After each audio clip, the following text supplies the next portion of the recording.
Okay. Yeah. We have more Amstrad Action. Turning on 40th issue. It's a while, so let's get going. So, got a couple of SNK games to start with. So the first one we've got today is Guerrilla War. I imagine 9.95 cassette, 14.95 disc, joystick or keys. Yet another country is under the domination of an evil and cruel oppressor. Some brave revolutionaries decide to rid their beautiful and war-torn homeland of tyranny. One or two rebels can take part simultaneously in the scrolling game of gratuitous violence. After a number of players and controls have been selected, the first level is loaded from tape or disc, and subsequent levels are likewise loaded. Fine for disc, but can be irritating for tape users. I just have to get used to it though, because more and more games are often multi-loaded these days. To the right of the screen is a status area for each player. Health, ammunition, grenades, and score are shown here. Health decreases with every hit you take until it's time to meet your maker, the demigod shoot-em-up. The rest of the screen is a scrolling playing area in which you massacre the oppressive hordes of enemy troops. You have two weapons at your disposal, grenades and a gun. The former is more destructive, but you only have 50. Bullets are an infinite supply. Very large magazine on the gun. In places, there are tanks that you leap into and drive around, and not the slightest reminiscence of a Curry Warriors, is it? And blast away at your foes from. They're armed with similar weapons, and they stand around in tactical positions, waiting to blow you apart. They're not very intelligent, though, and tend to stand in one spot, shooting at where they hope you'll go. Pretty standard stuff for a shoot-'em-up, really. Graphically, it's disappointing with ill-defined sprites. Colour is used poorly, and just makes the screen look untidy and glaring. Sound is bad too, with indistinct effects, but a reasonable tune on the title screen. As a shoot-'em-up, it's not that bad, but then again, it's not a wonderful game either. Although this and Victory Road are very similar in concept, and the execution of Victory Road is better, and so if come to a choice of the two, go for Victory Road. We'll see about Victory Road afterwards. First day target. Score 5,000 points. Second opinion. Running through a jungle and shooting the opposition to the revolution. Exciting? Nope, afraid not. Green screen. Not so glaring. The verdict. Graphics 59%. Flickery graphics. Gaudy colours. Sonics 53%. Good title tune. Grab factor 59%. 2-player blasting. Too tricky to begin with. Staying power 52%.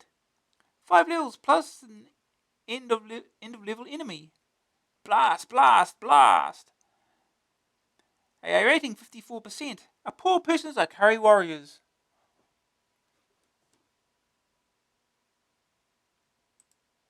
Okay.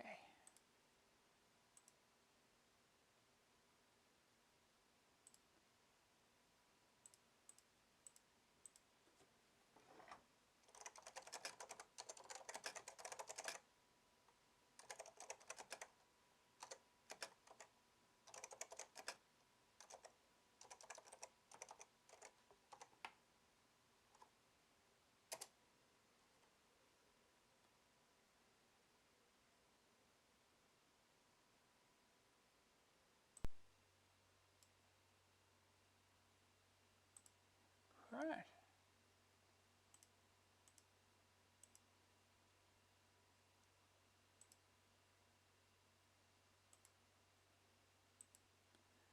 Okay.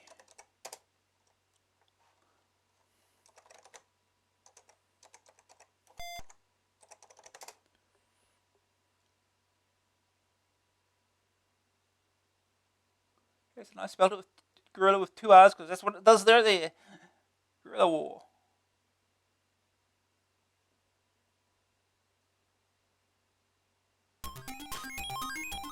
Guerrilla. Yeah, it spells it with 2 R's there too. Code and Graphics, Sentient Software Limited. Copyright 98, Imagine, SNK. One-player game with 2 plug game.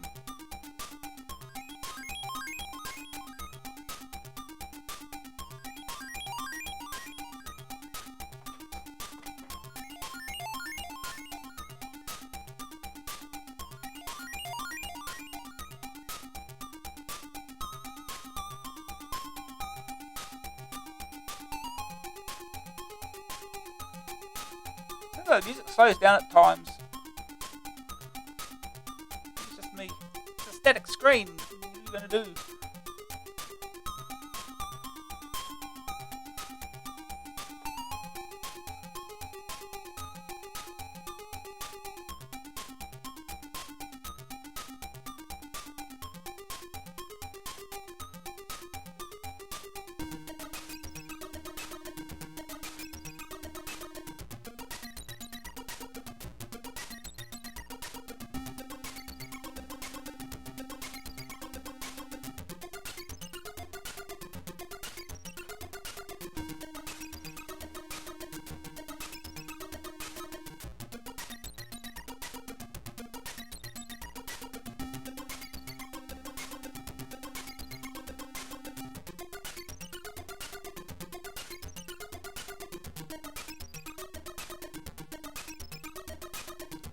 Alright, let's go. Joystick 1. Rotate mode or control or normal mode? Where's normal mode? Now you got rotate controls. Woohoo! Controls are joystick 1. Shoot, joystick 1. Grenade A.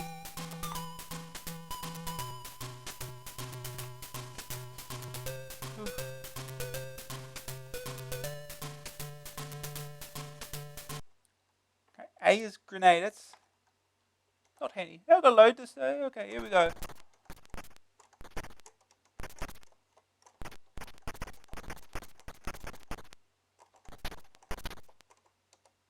Alright.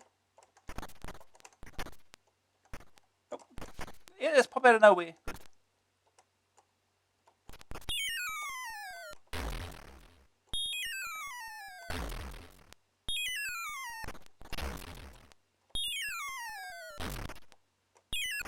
Good. And there's one life down.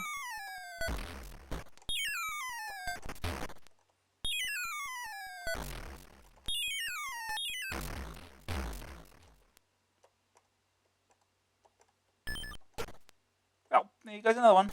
And yeah, that went well. They can go through the green. I can't, huh?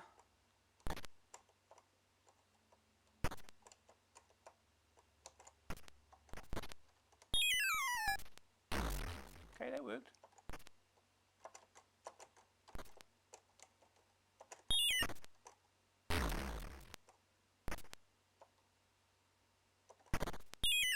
And he got me in the foot, obviously.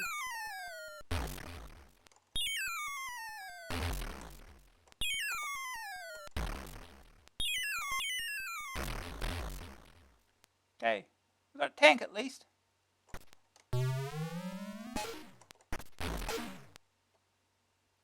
Alphabet. Oh, that was a mine, I think, or something. Obviously.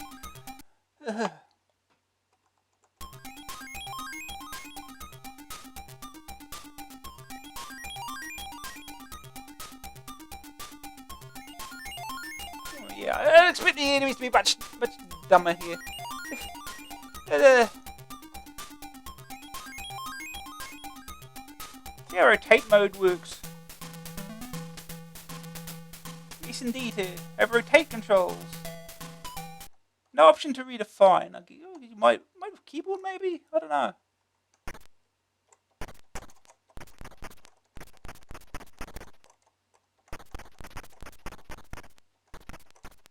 Push S and D to rotate. That's... Oh. I forgot about those two.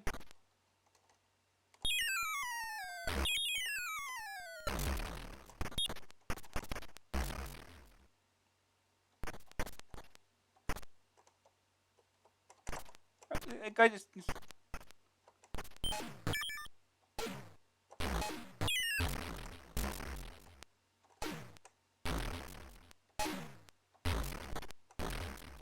Got this again.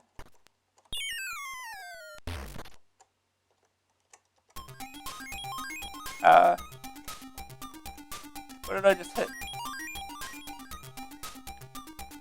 I hit pause. So how do I unpause?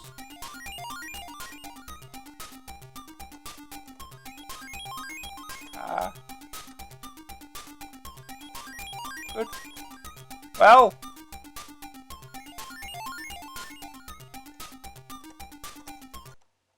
Oh, here we go.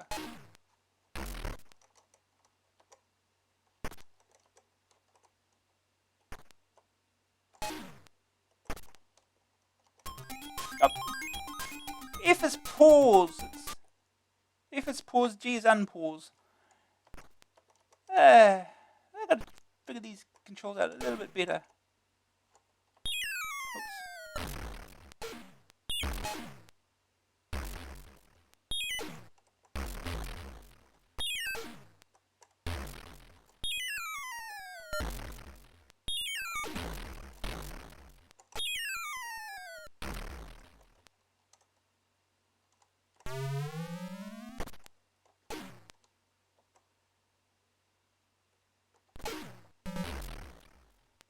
Oh, something hit me, I don't know what. Ooh, fireball.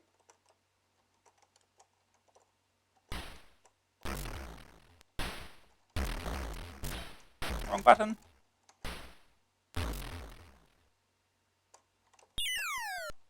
Push the MF key again. God damn it. Yeah, the controls are stupid.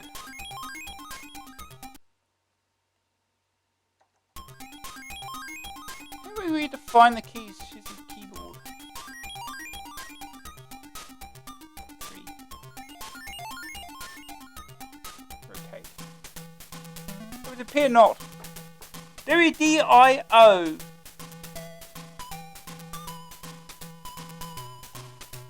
Okay. Okay, so you need to rotate this Q and rotate Q and P. Oh boy!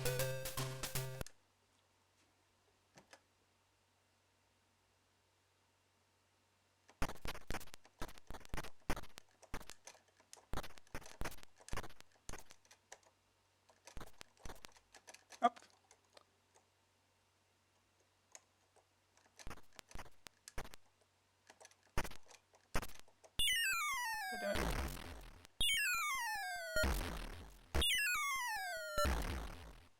Alright, enters.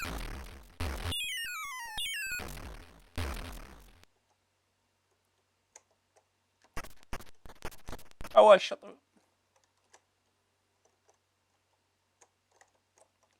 Oh, goddammit, I hate these controls.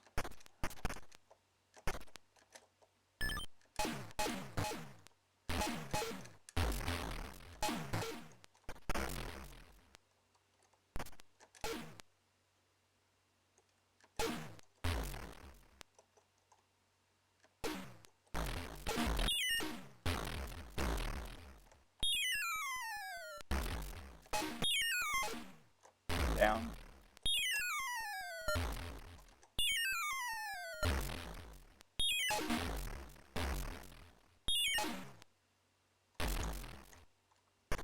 A. And it's not A, is it? Enter. Keep thinking A is still grenade. Oh, good.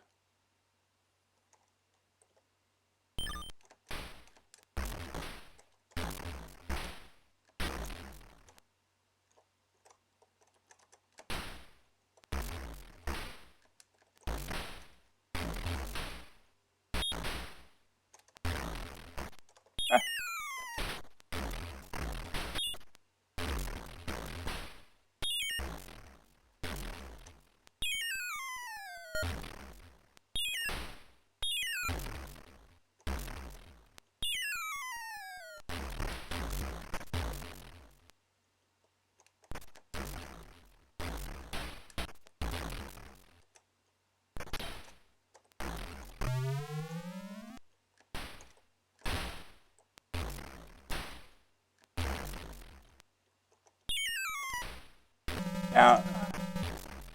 Use the wrong key for down. Those are terrible.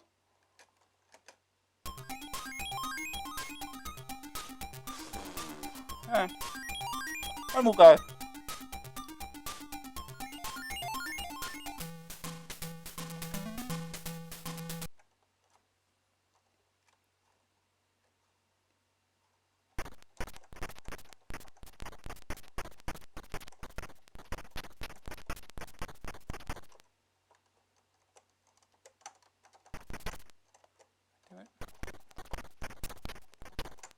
Oh.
Oh, press pause again.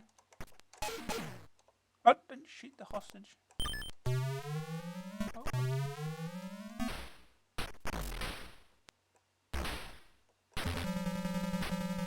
Okay, don't run over any enemy whatsoever. Take a note of that.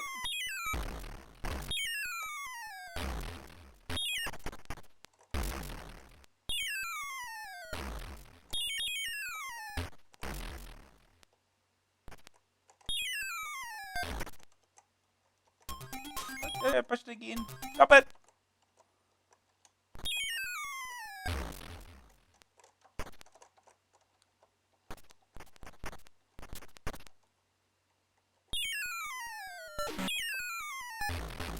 Wow. That's hard without a tank. Didn't even get 10,000, huh? Well, that went about as well as expected. On to the next game.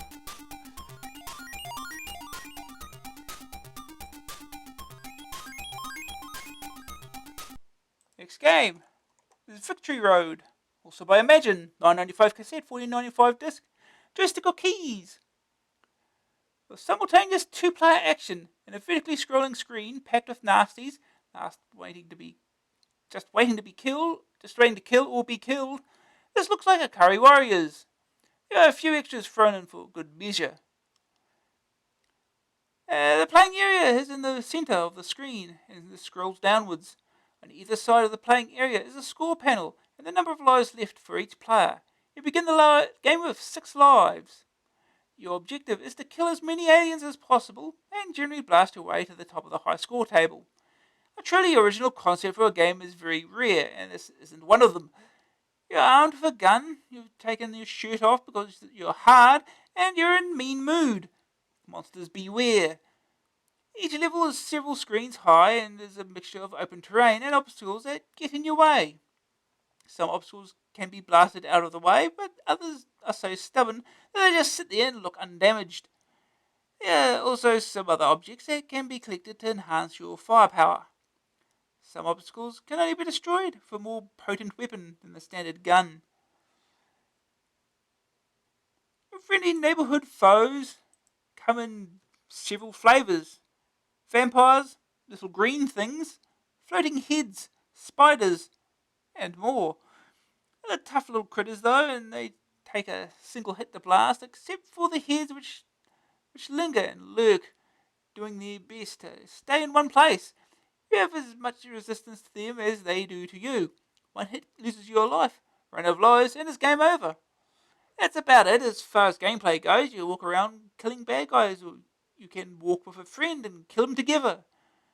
When you come across one of the green squares, you can go through and battle a big head, after which you return to the surface and shoot more little guys.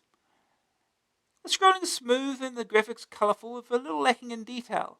There are no tunes, but the sound effects are very good.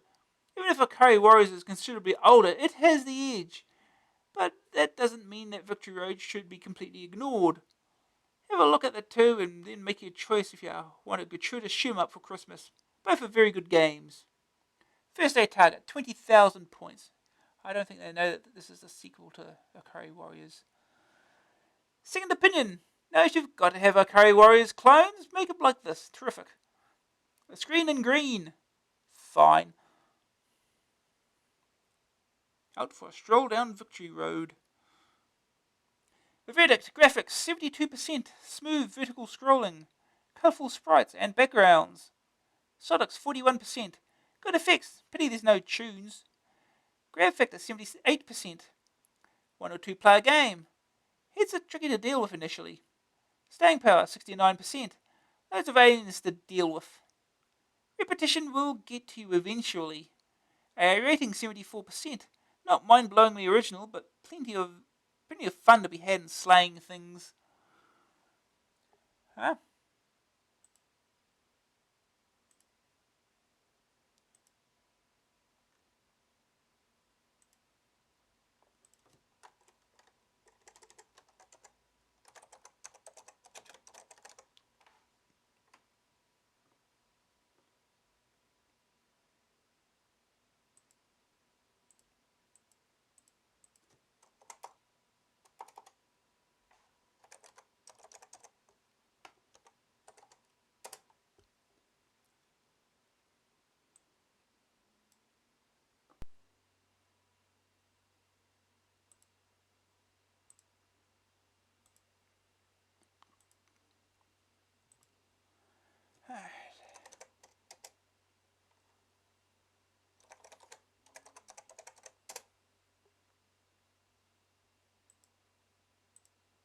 No, we're not cheating.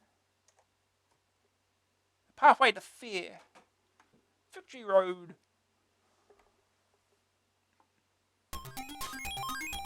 This music sounds familiar.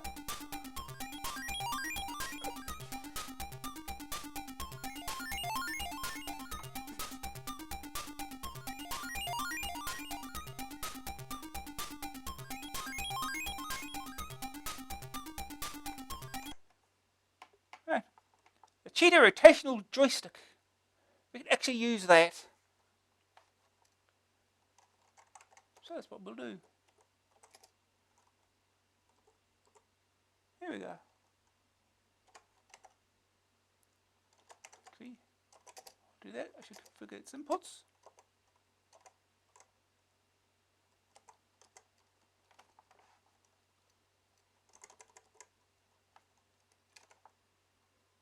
Okay, that.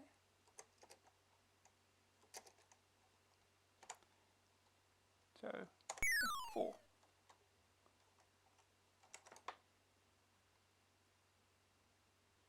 Yeah, or sort of a rotary stick. Yeah, I think you just sort of turn it and you can turn and try to select keyboard.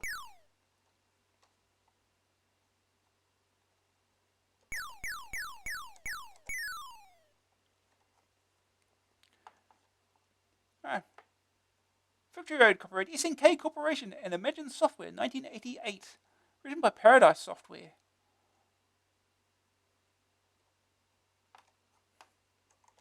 Do wonder, because the sprites actually look pretty similar to Akari Warriors. Oh, here we go.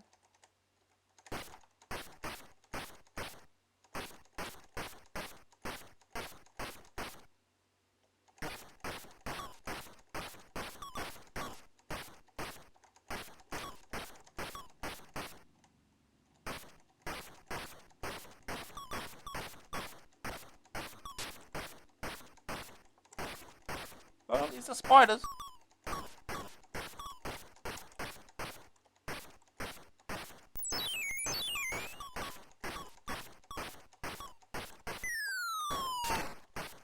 Even the grenades look the same.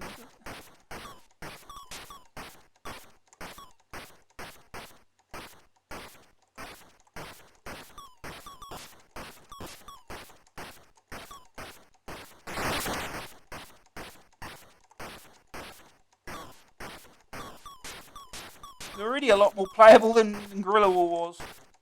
Oh.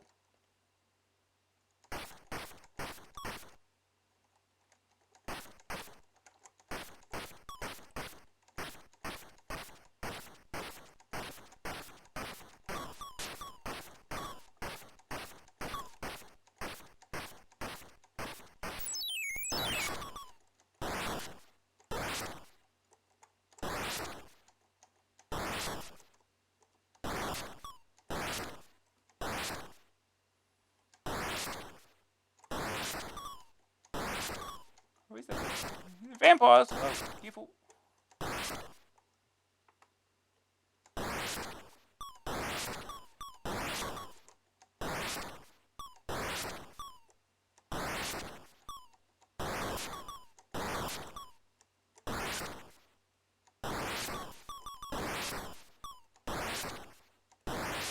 See what these other weapons are like.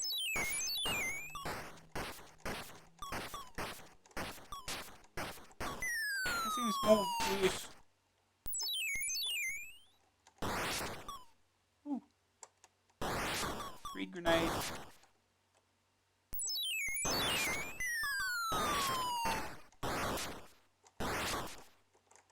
Oh! Got shot by the vampire!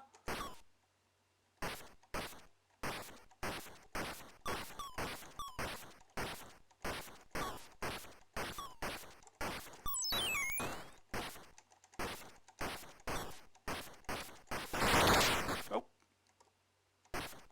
Okay, it stuns everything.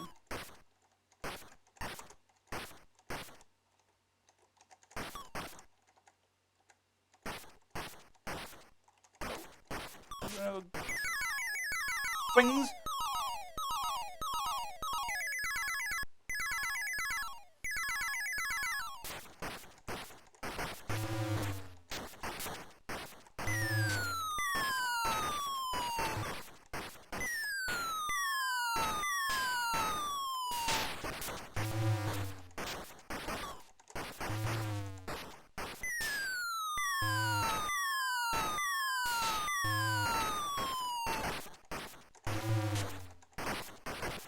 Oh.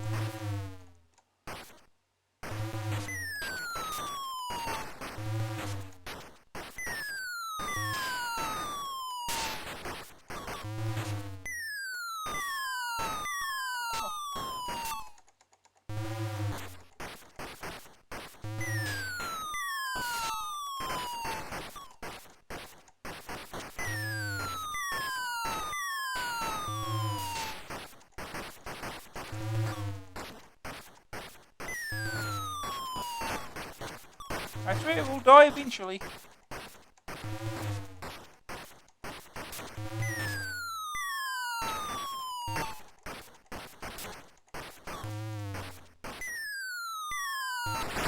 There we go.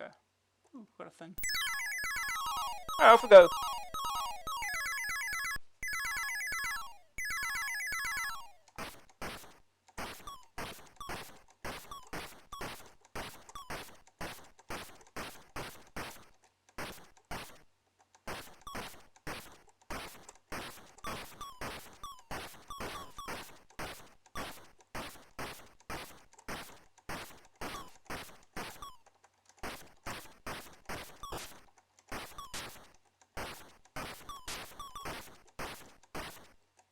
Ah.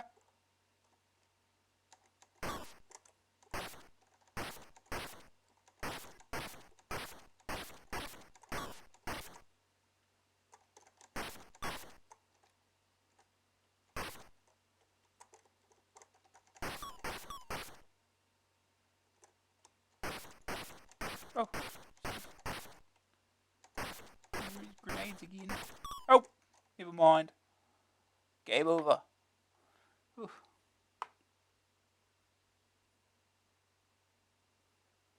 Oh, we got on the high score table at least. Right, try again. Off we go again.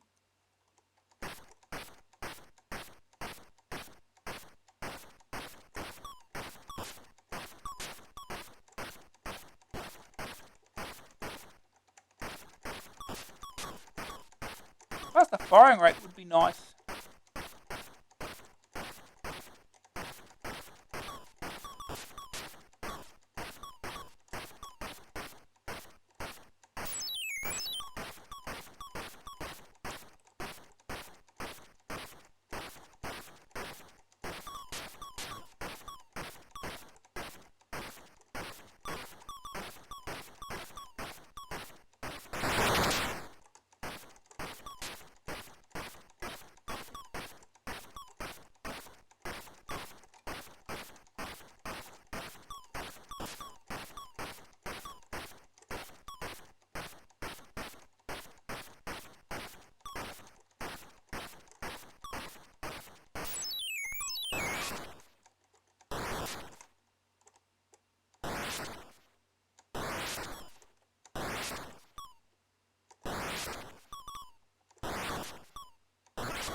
it's probably best I stick with this weapon.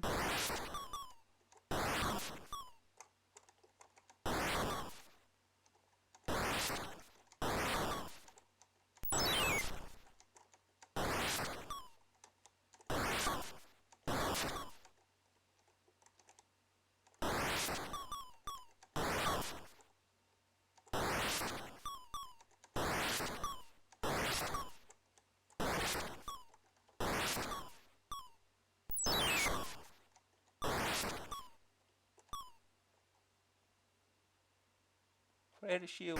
Never mind.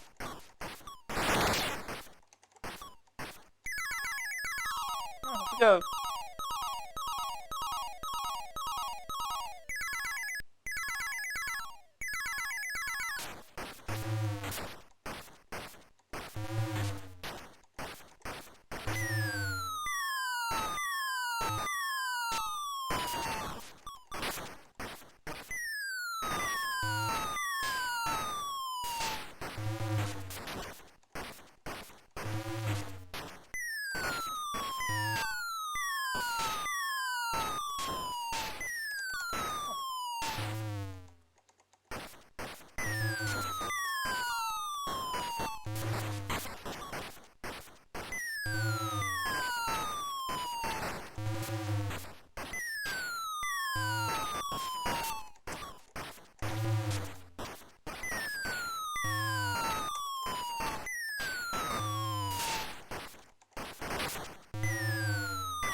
Go.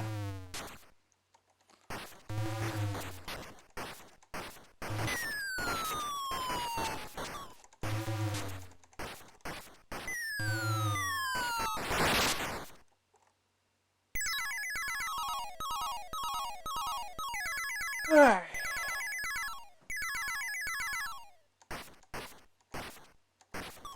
Yeah, this very much feels like it was done by the same group that did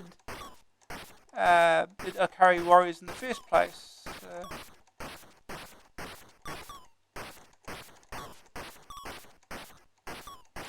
actually borrowed some sprites from it. Oh, damn vampires.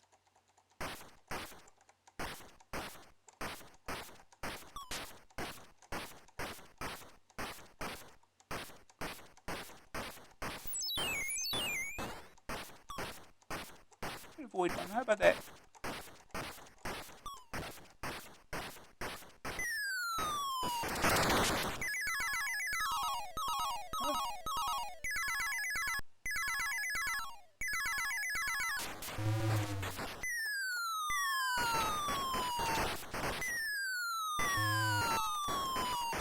Oh. Well, he goes the grenades.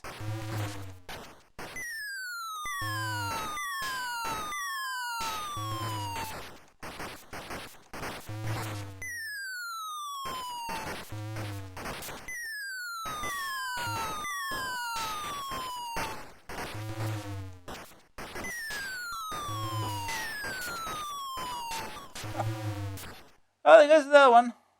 Almost 20,000.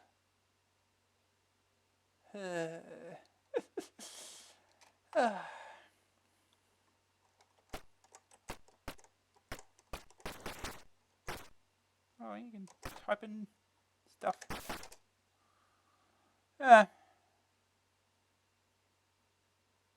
Nearly 20,000. What was the first day target score on this? 20,000. Close enough.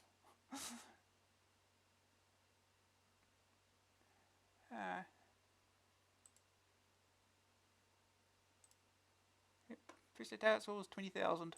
Close enough. Close enough.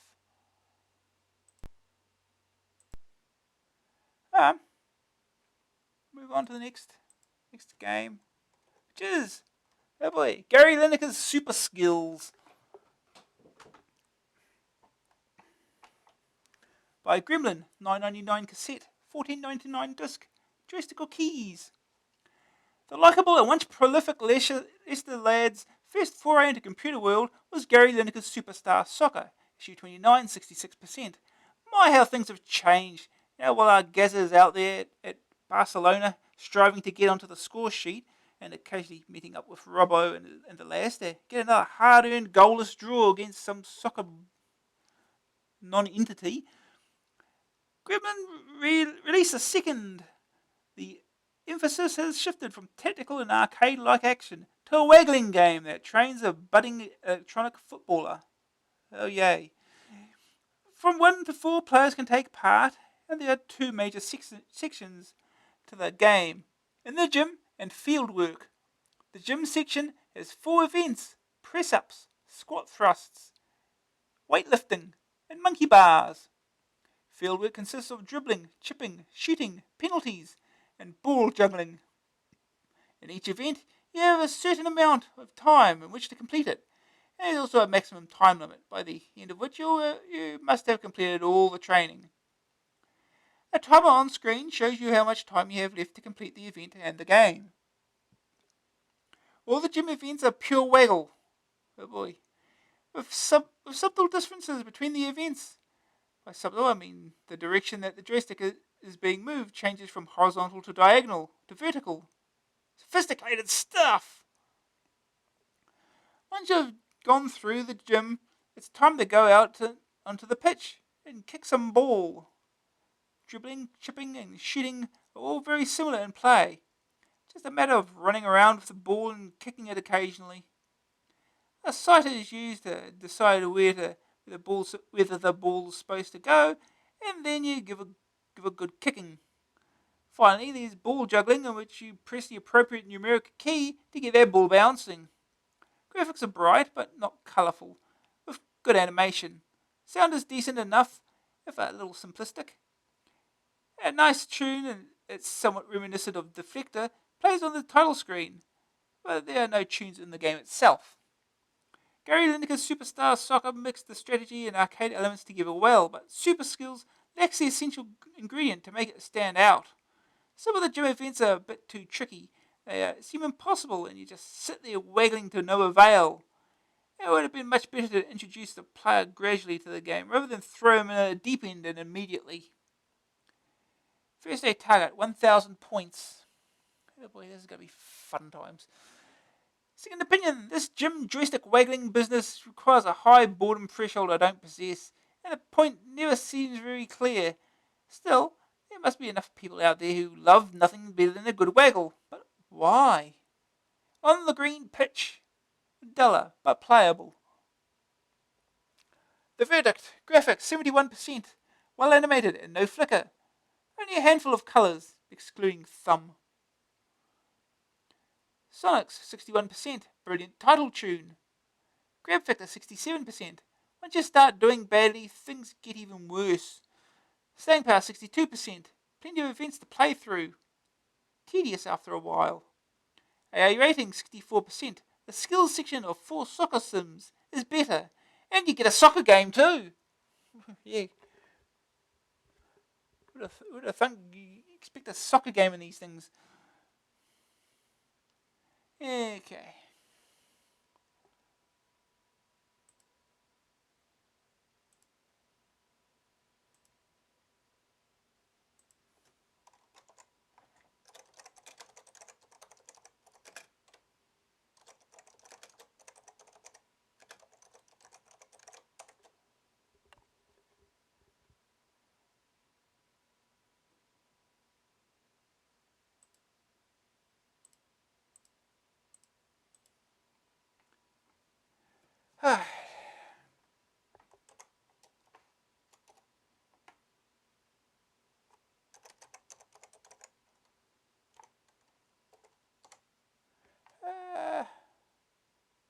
Maybe it'll be easier if I plug in gamepad.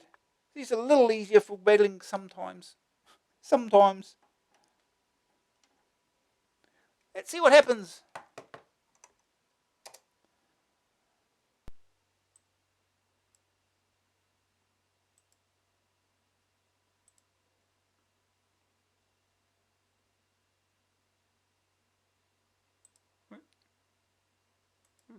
Did it right. No, it's not right. What am I doing? Huh? Huh? Yeah. Yeah.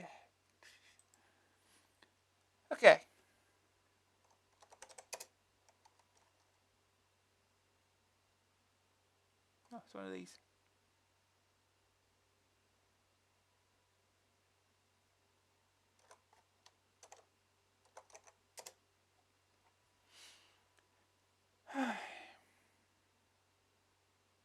Gary Lineker's super skills.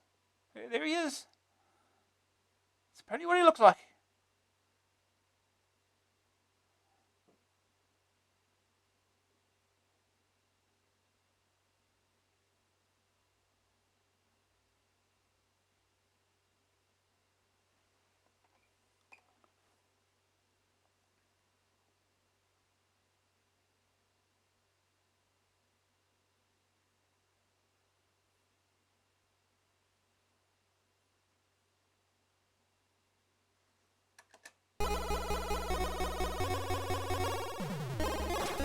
Gary Lineker's super skills, written by Wise Owl Software. From an original idea by Ian Stewart. Programming, Mark Inkley, David Ward. Graphics, The Team. Who they are. Gameplay, Arthur Mudd. Music by Ben Dalglish. Apparently.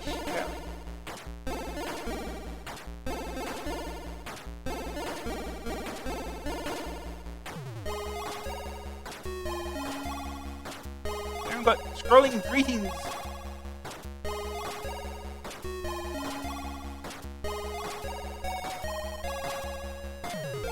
It's the Trailblazer right now. How long is this message? Now for a sloppy story or no? Don't forget that rubbish nursery rhyme. No, that's worse. Can't hear your child. It's dangerous, especially the rush hour. It's a little fast. What do you mean? Most of the ones that don't look at yours.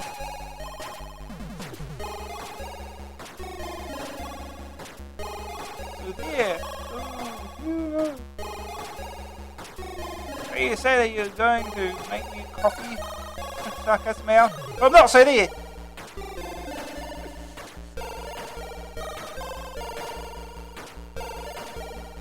It's the copy of the told.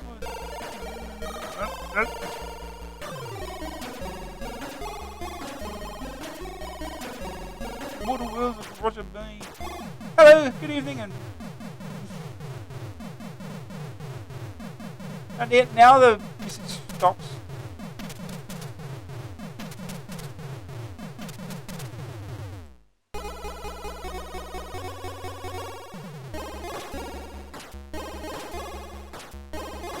Okay.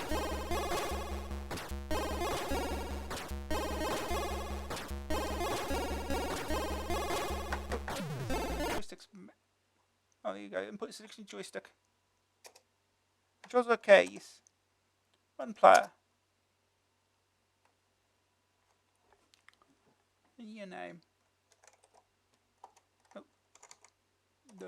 No. Push the right key, it helps. Ah. Use space to select difficulty. Novice apprentice soon, press enter to confirm.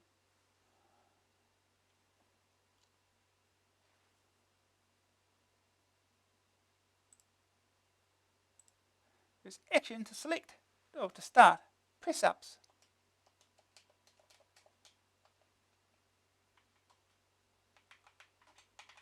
There we go.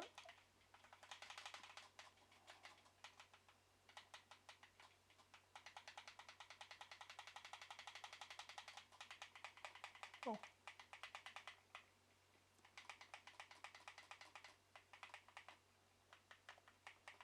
Vertical. Let me swear. Oh, we fell over. Come on. Come on.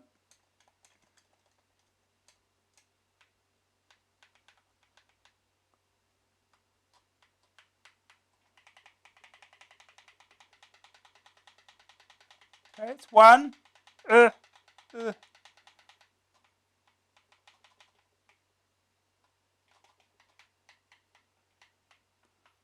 This is a bit more complicated than just straight waggling, really, but come on, do the.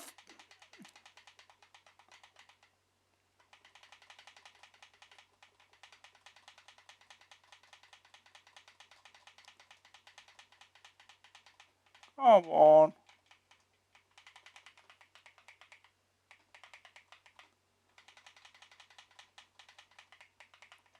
Oh. Enforced rest. And never mind. Oh, that didn't work all that well. Out of event time.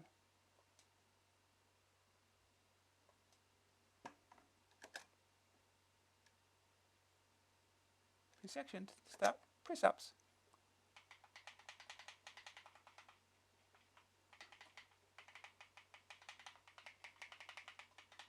Forced rest already.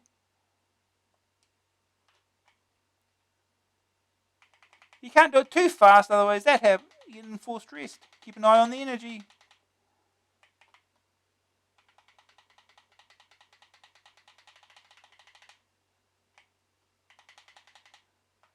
You have to go up. Enforced rest.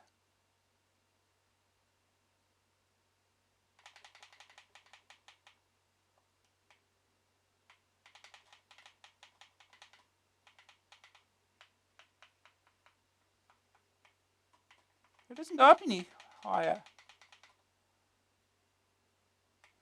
Enforced rest again. Oh, it fell over for no reason.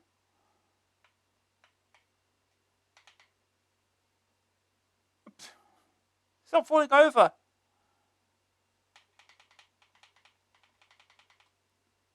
I mean, drink now. How do you use drink? Don't stop.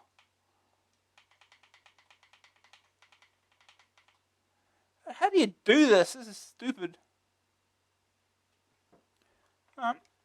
Thing to do. Let's find the manual. Maybe they'll give us, or at least tell us how to do it.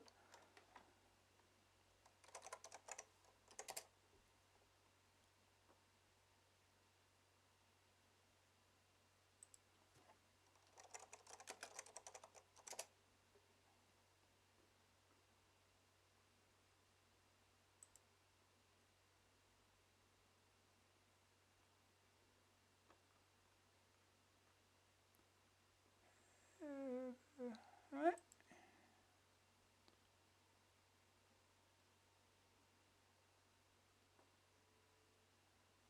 Okay. The training program. The gym section. Zoom in a bit would help.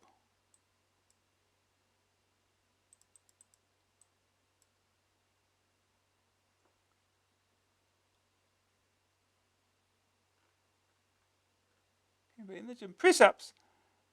To push it up, joystick left and right rapidly. To lower it down, joystick down. Okay, that's what I was doing.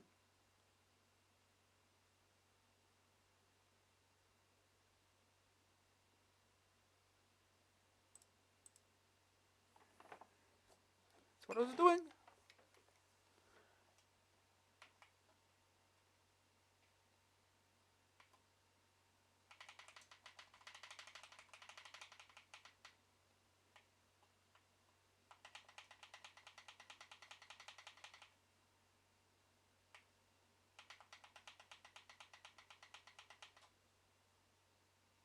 Well, now it's the 7.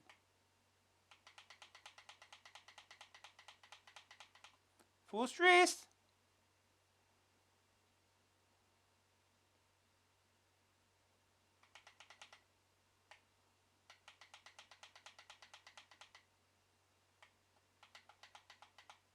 Forced drink.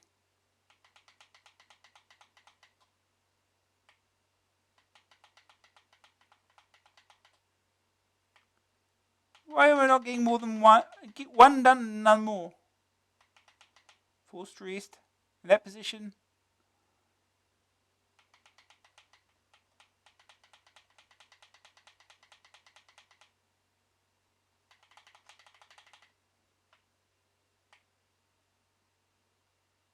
And he falls over. Well.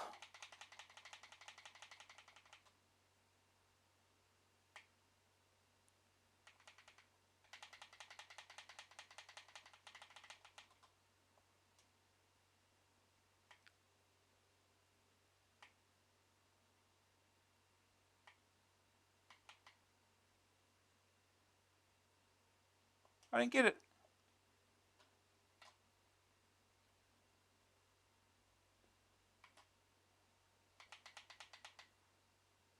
Down. And he fell over.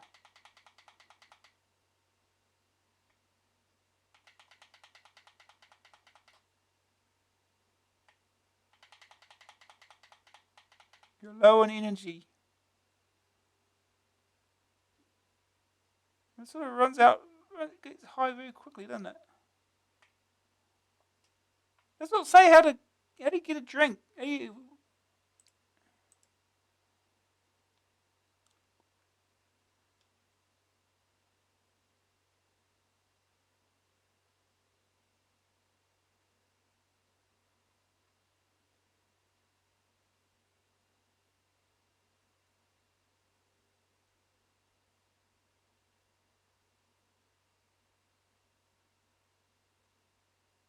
Taking a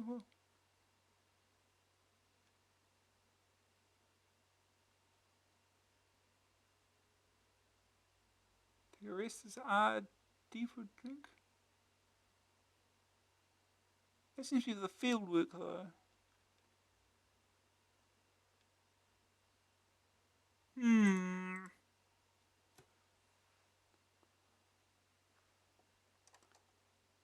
Oh, there you go.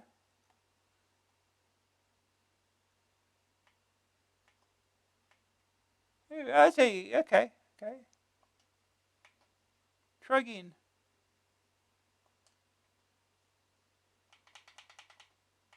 Down.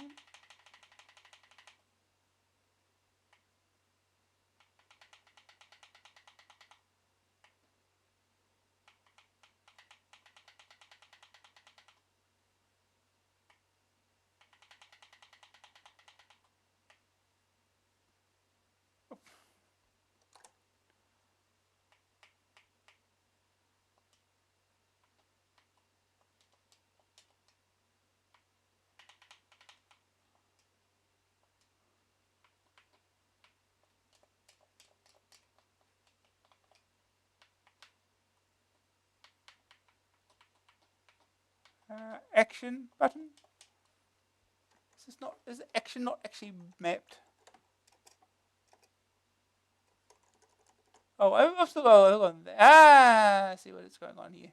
I didn't change the spec.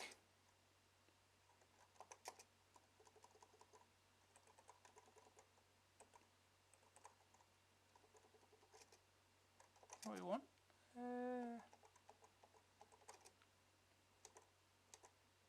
Back to 2-button joystick. It would have helped, wouldn't it? Check the inputs are set correctly.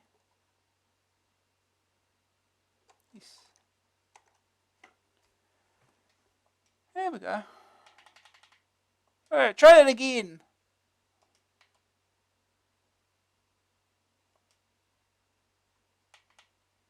Right, down.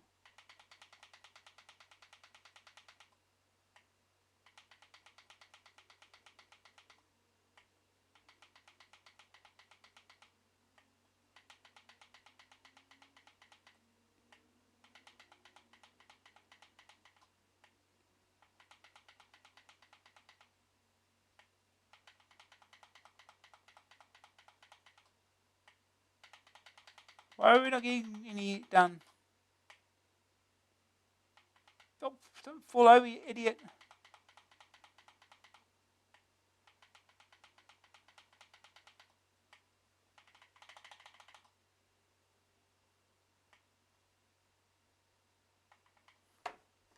Rest. Staying up to continue.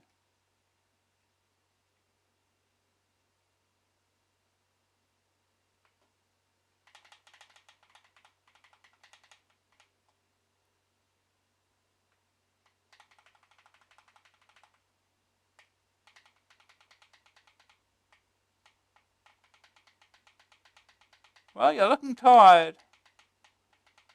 You've not completed one. What is this?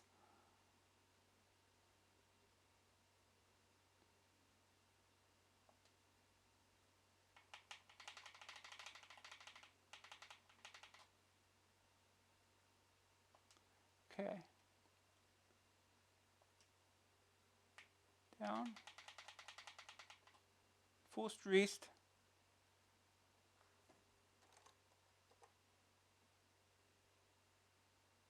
Rest further.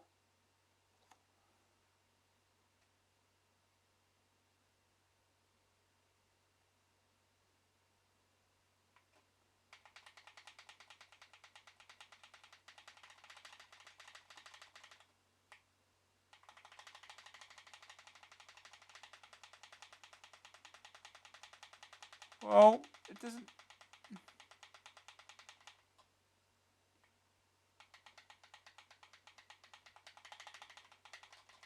Alright, come on! It doesn't really work, does it? How do we get one?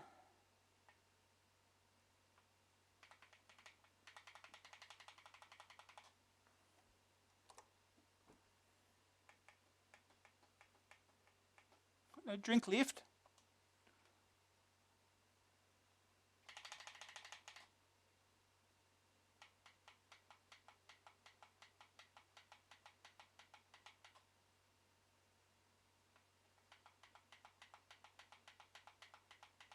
Forced rest. Right in front of the exit. Yeah, it probably is dangerous. I don't get this.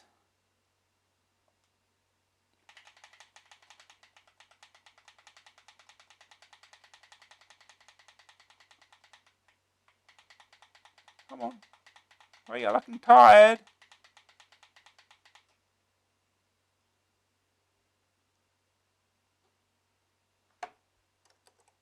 Rest. Rest in that awkward position. Just fly flat there. It'll be fine.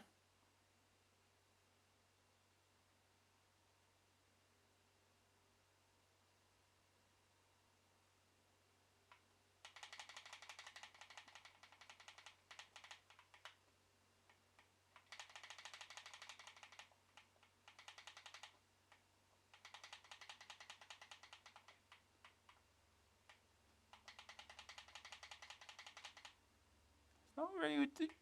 I don't get it.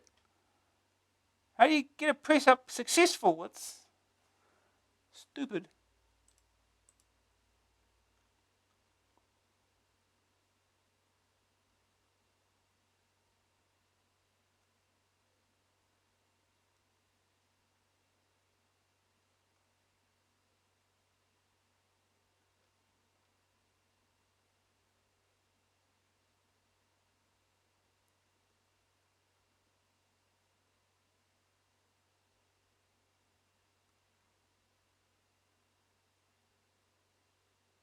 This is uneasy, of course, as well.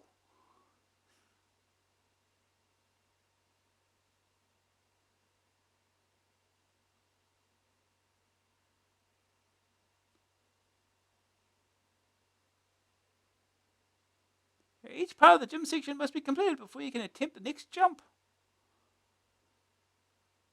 I don't get how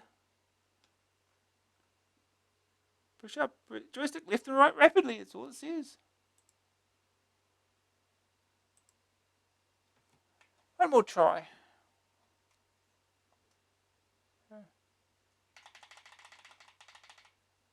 Down.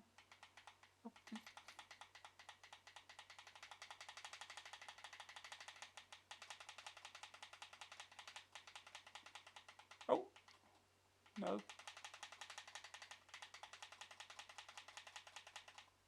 I mean, drink. I haven't got any drink left. Don't stop.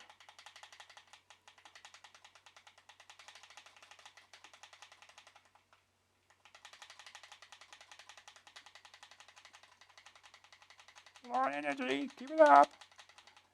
Can't. Exhausted on press ups. Okay, well, first of all, 200.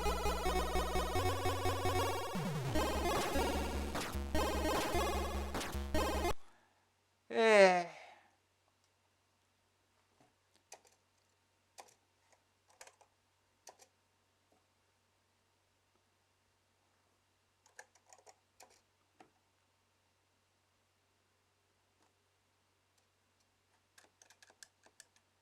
Novice. This is definitely a novice.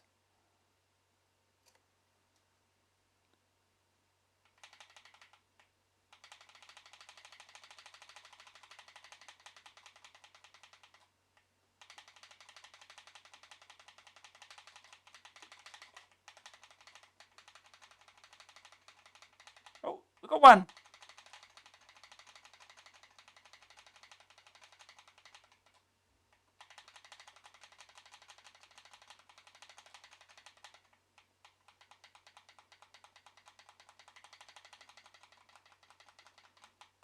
You're looking tired. Got one. I don't get it. Why did they do it once and not any other time?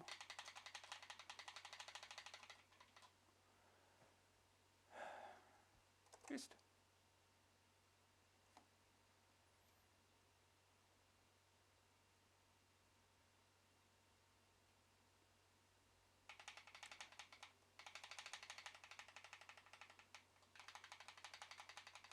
Oh, a 6.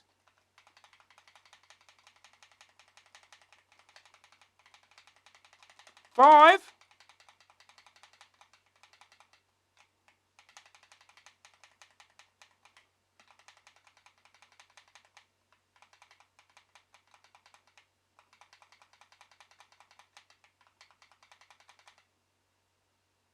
4 stressed. We've got a few in somehow. I have no idea how.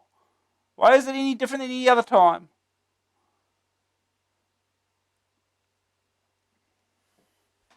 I can't really test out the rest of the game. We can't get any further.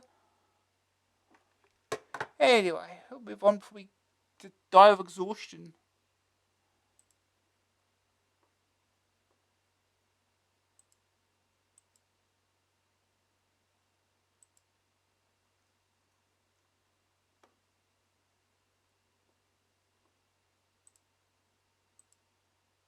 We'll move on. Let's see. Next game is the Pepsi Challenge. Get rid of the joystick now, or gamepad, whatever.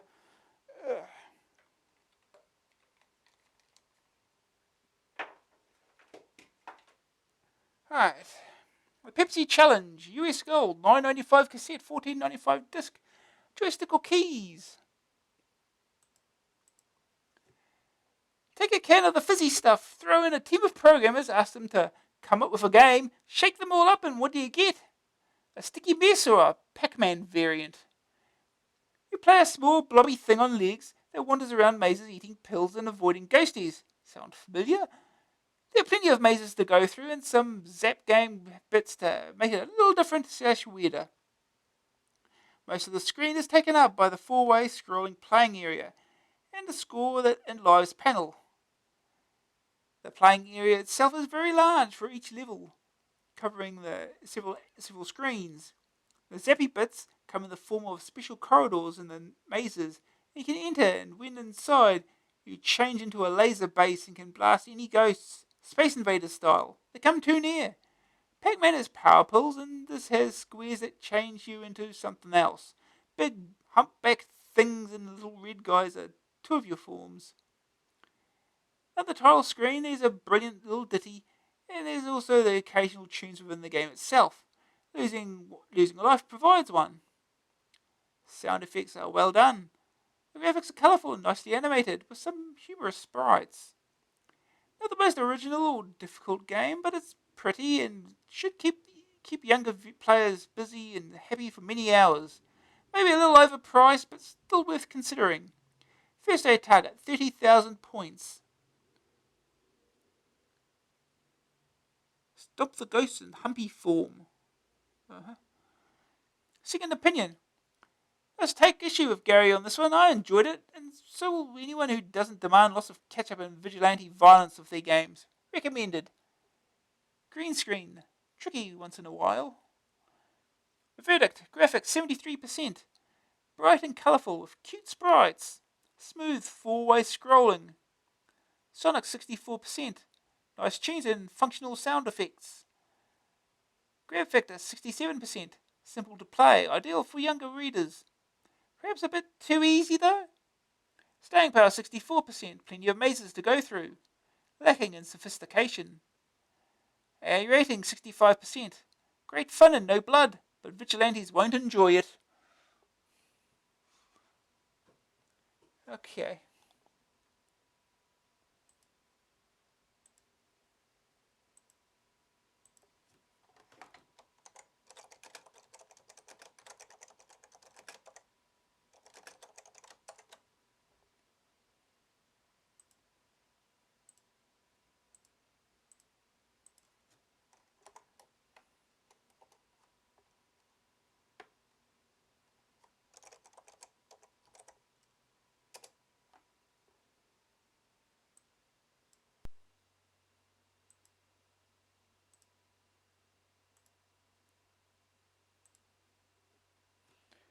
Alright.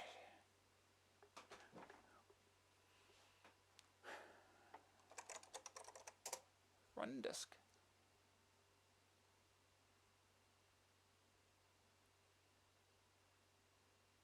Top was soft. I went to Spain to get this one done. Okay, there's a green thing and there's a ghost that looks very worried.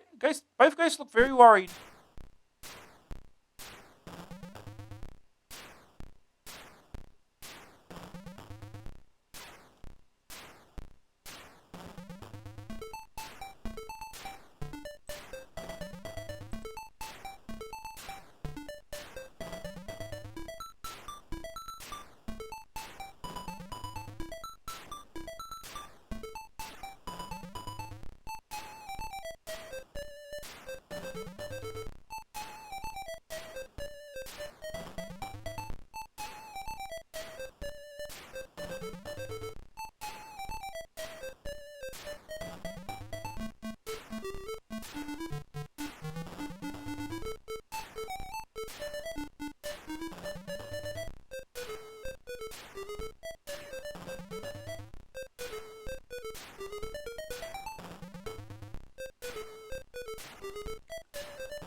Okay.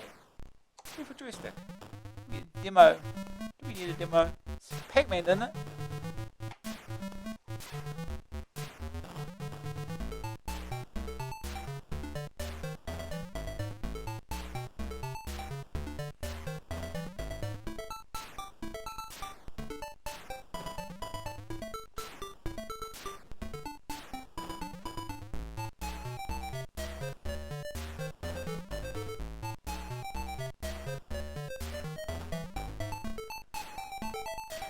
Mad Mix Game. Program Rafael Gomez. Graphics Roberto P. Aceves.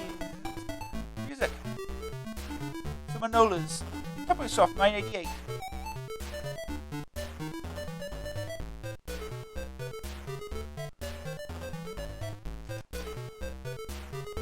Right.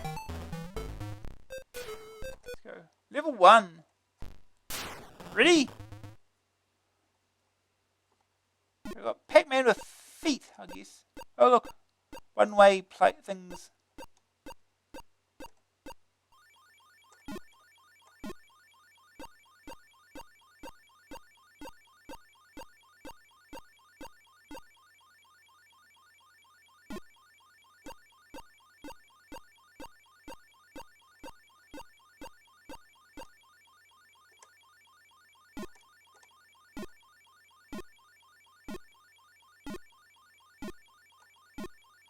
There's the ghost, or some ghosts.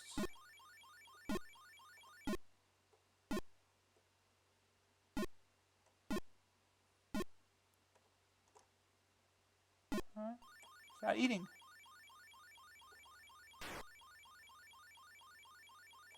$400.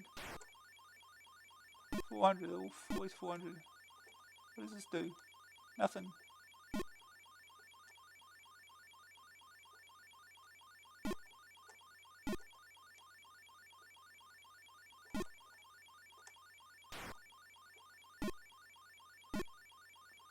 Only 400 points, huh?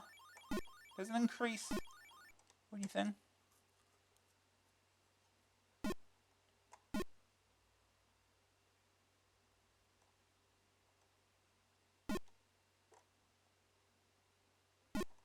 Oh no! Oh. Saw that too late.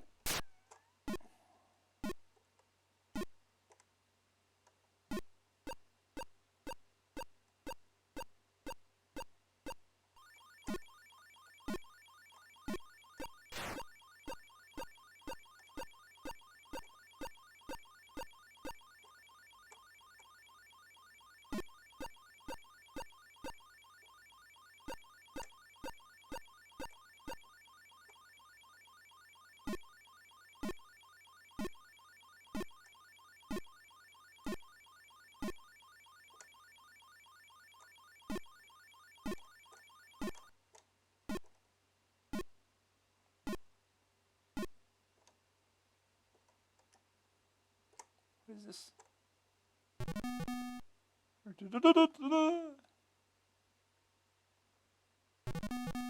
Okay. Ghosts.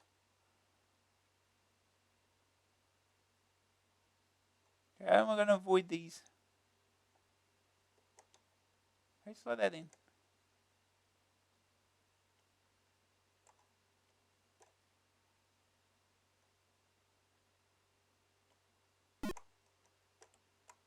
Oh, jeez. Oh no.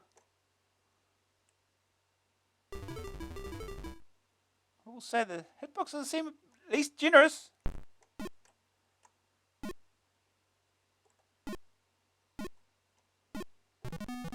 Oh. Squish.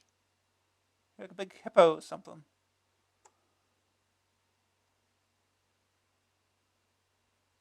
Can I enter here?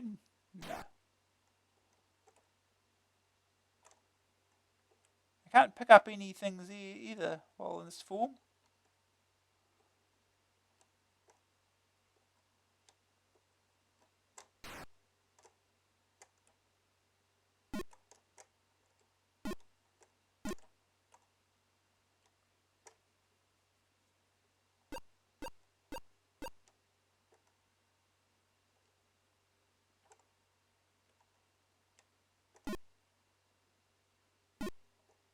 Hey, level 2.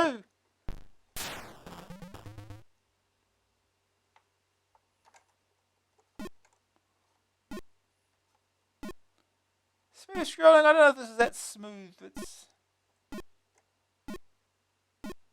looks like you're always fast.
What are these things? Okay.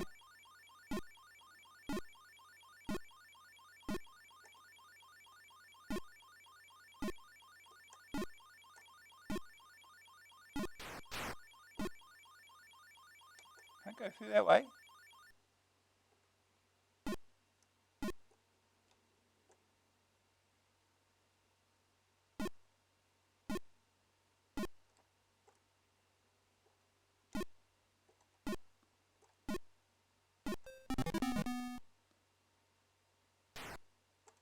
Come here.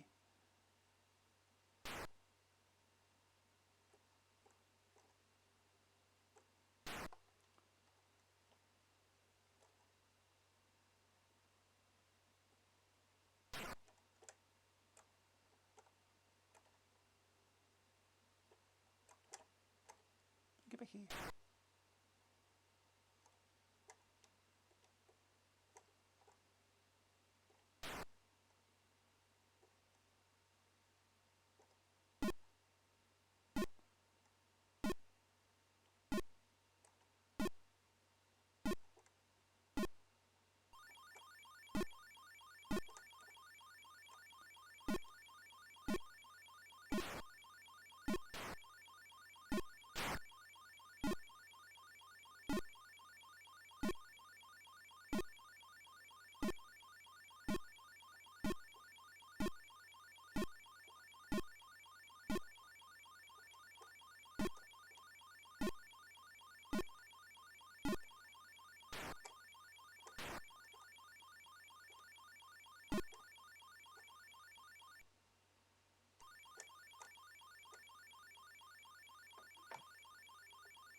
Missing some.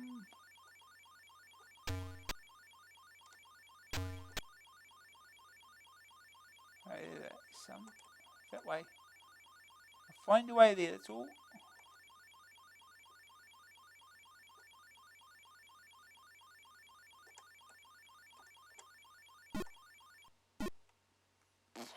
Continue right around. Ready? Level 3 extra.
Level 4.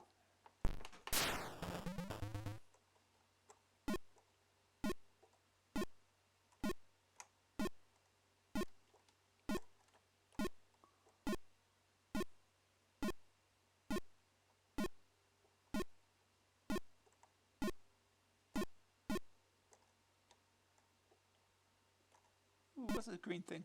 There's a green cubit. This side on anyway.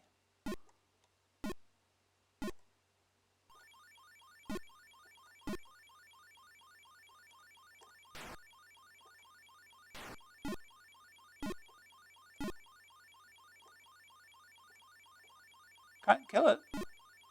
Interesting.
Where are they all? They're all up. They're all gone up the top here, have they?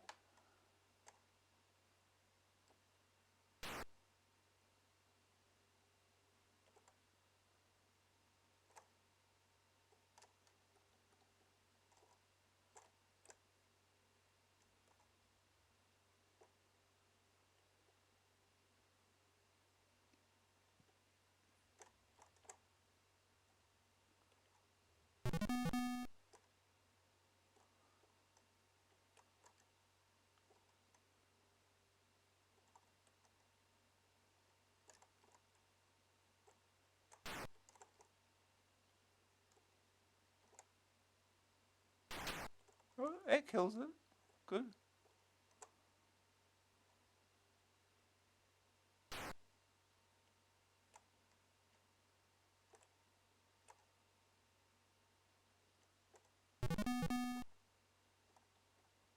I don't know what this does.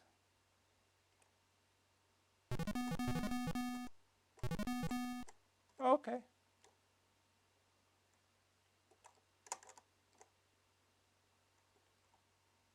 Is this a face shield or something? I have no idea. No, it's not! Okay, it does not protect you. What is that then?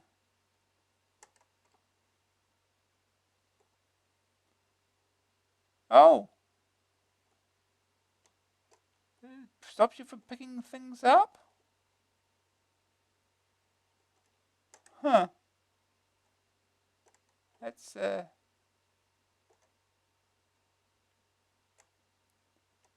decision to do.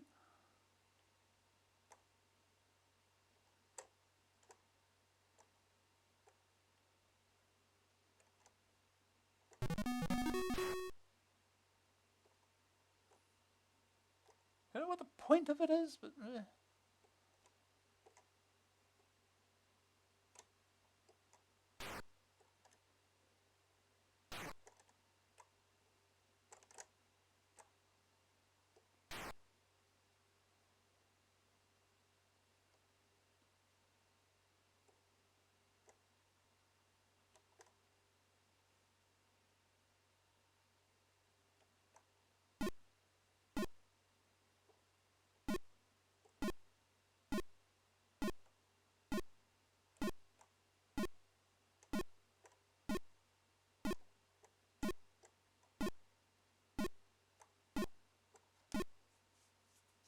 Level 5, extra.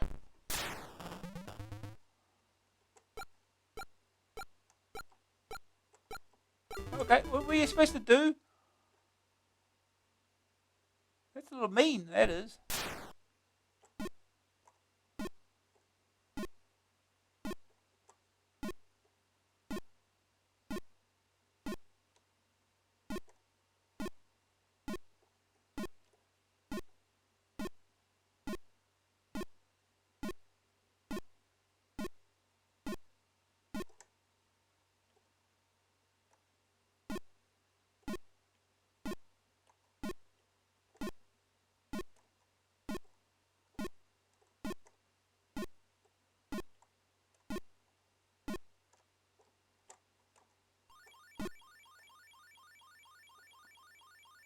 This around here done.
where are the last remaining things?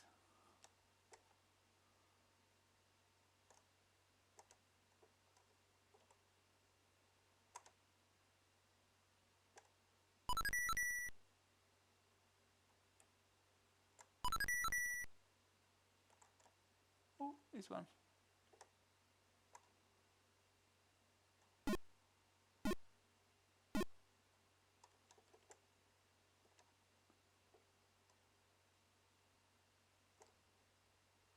Now what?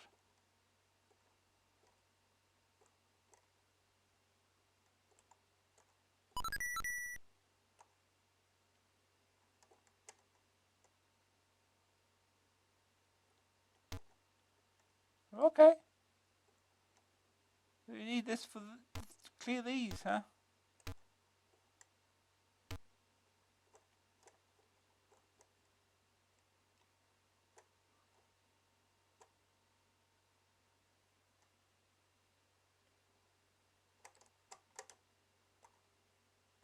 Oh, we turned around.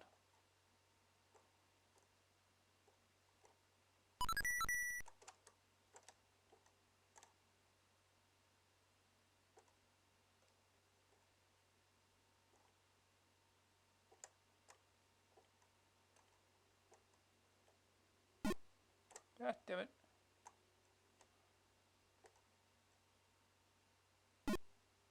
And I'm trapped. Oh no. Goes to stupid. How about that? Level 6.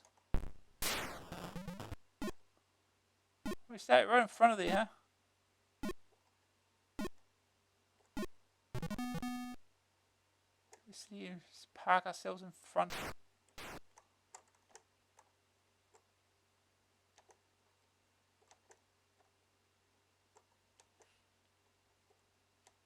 Come on. Here we go.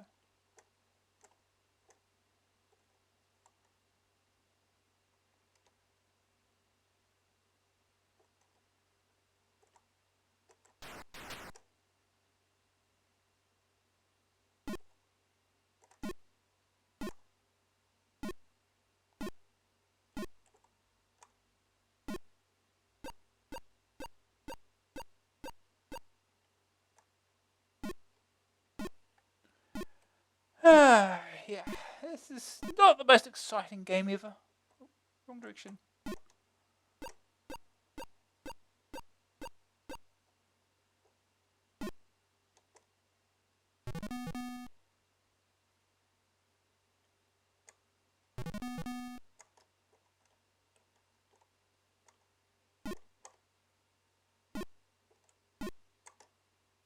do you get on the wall? What the hell is he doing? You guys doing weird stuff. Oh, never mind. Game over.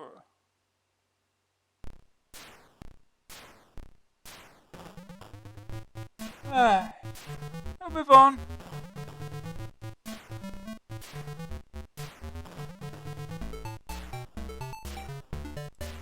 Next.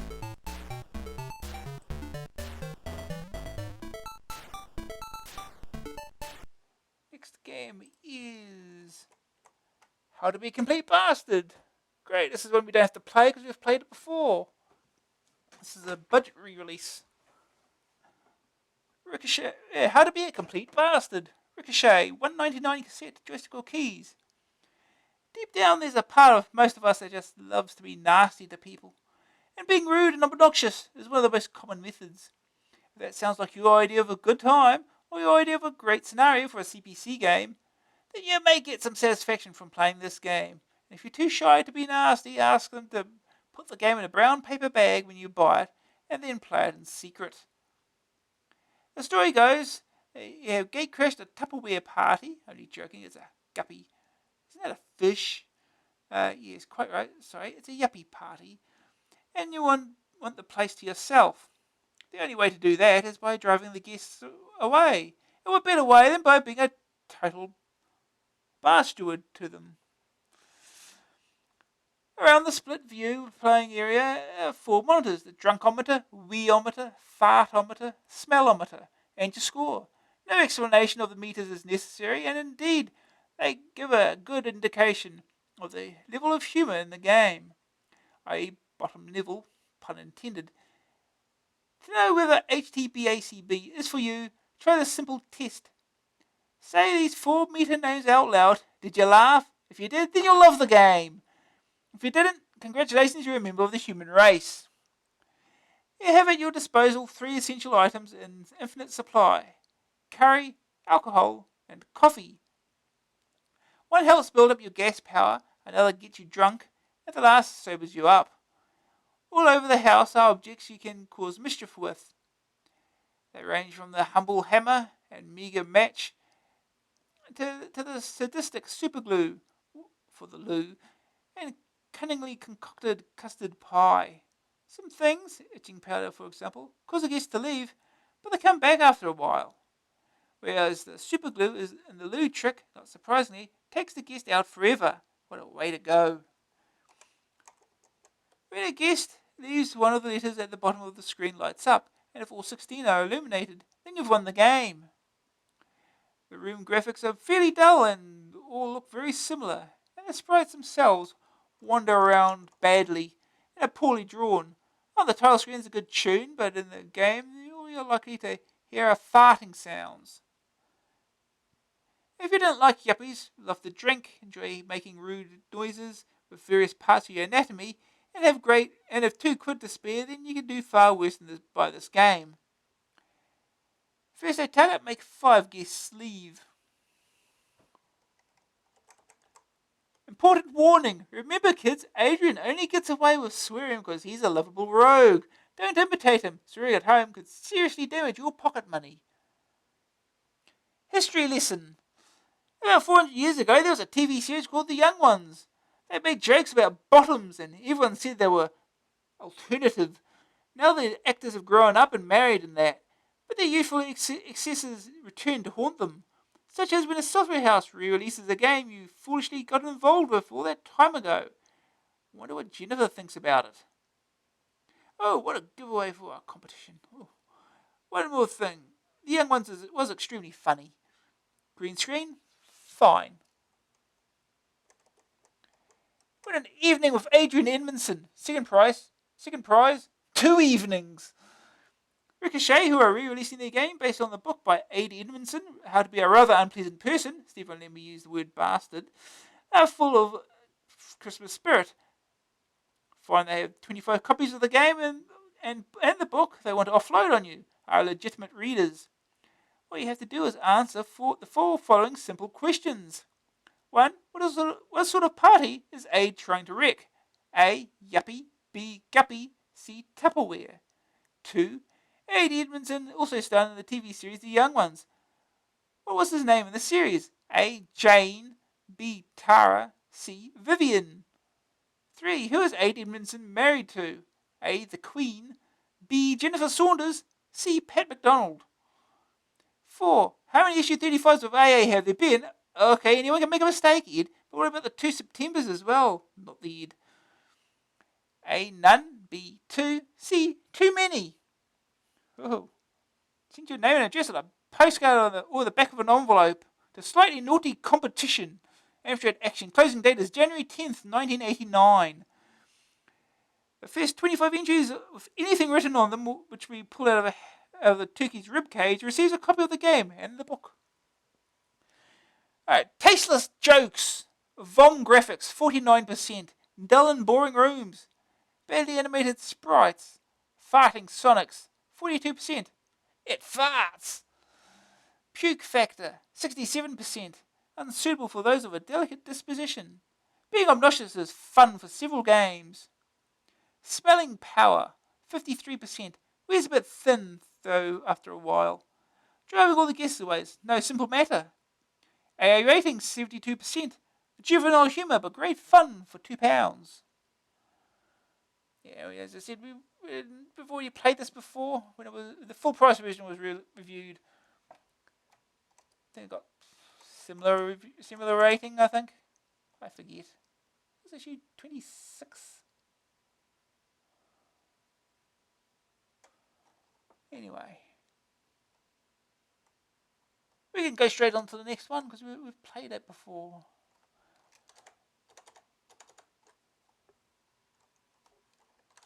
So, next game is Trivial Pursuit: A New Beginning by Domark. 14.95 cassette, 19.95 disc, addressed to a case. How many have we got left to do? Compilations. We might play the games that haven't been reviewed. Thunderblade. 4 soccer simulators, and that's it. Okay. We have an hour and a bit to do that, and it should be doable, hopefully. Trivial Pursuit: A New Beginning. Domark. 14.95 cassette, 19.95 disc, joystick or keys. Not long ago, there was a playing board, 6 different colours of counters, and 1,000 cards with 6 trivial questions of different categories on each. The categories were science and nature, entertainment, art and literature, geography, sports and leisure, and history. The aim was to wander around the wheel-shaped board, collecting coloured wedges, and then head for the hub and answer one more question. Winning was not important, except to the eventual winner. The real purpose of TP was as a fun party game for people frightened of intelligent conversation. Influenced, no doubt, by the ludicrous amounts of money pouring into their bank accounts, the designers decided to bring out some expansion sets of questions and charge extortionate amounts of money for them. They too sold incredibly well, and the game and expansion sets inevitably came out on home micros. In this latest addition to the TP craze, there's a slight variation of the gameplay, and even a scenario. In the distant future, the Earth is dying and mankind must find a new place to live. The planet Genus 2 seems ideal. The inhabitants don't want any old idiots moving in as neighbours and create a test. Hidden around 6 different galaxies, one for each Christian category, there are 6 objects, futuristic equivalents of ridges, that must be found and collected by answering a question set by the alien life forms that live on the planet. Once all 6 objects have been found, you can go on to Genus 2, where you ask a question by 6 of the wisest beings on the planet. If you answer all those questions correctly, you have found a haven for the Earth people and can live happily ever after. As with the original TP, up to 6 teams, all players can take part, and you take it in turns to answer questions. Extra goes are awarded if you get the answer right. Dice are no longer rolled to move from one planet to another. You can select your destination by simply moving the cursor over a planet and pressing fire. When you land on a planet, a question is asked, and you press a key when you've decided what your answer is. The correct answer is shown, and you have to be honest and tell the computer whether you got it right. Yes, you've got to be honest. Not that cheating business. This is fine when there are several players, but in solo play, I found the temptation to cheat irresistible. The question categories are the same, though there are some audio and visual questions too. Both can be switched off. Graphically, it's not devastatingly exciting, but they serve their purpose. There are no problems with the graphical questions, sound effects are adequate, and the tunes on the musical questions are played well.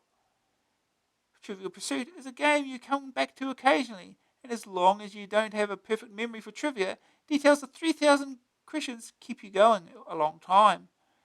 As a game for the family over Christmas, it's ideal, but for solo play, it lacks compulsiveness. Question: entertainment. How many times did Fred and Ginger team up in films? Answer: 10 times. History.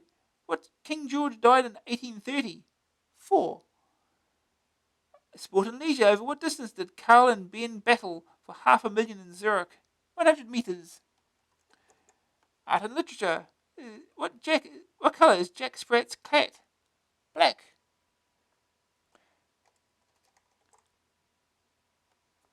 Second opinion. What's with these TP spin-offs anyway? There was the book, and now there's another micro version. Don't let Dark fool you. This really is a new beginning. It's just marketing. The little aliens are fun. The questions aren't bad, and unlike Gary, I found no difficulty in being honest about whether I'd got the answers right. If you're a fan of the original, then you'll enjoy this too. I think Gary's right. As a Christmas family get-together game, it's fun, but you won't find yourself playing it alone very often. One last thing, it's too expensive. Green screen view, no problems. The verdict, graphics 59%, colourful graphics, cute little aliens, Sonic's 53%, a few tunes for questions, average sound effects, graph factor 67%, fun for a family gathering, useless for solo play. Staying power 73%, 3,000 questions supplied. As long as you don't have a photographic memory, you still drag it out for the occasional game. A rating 69%. Fine if you don't have a trivia game already, but not original enough if you do. Okay.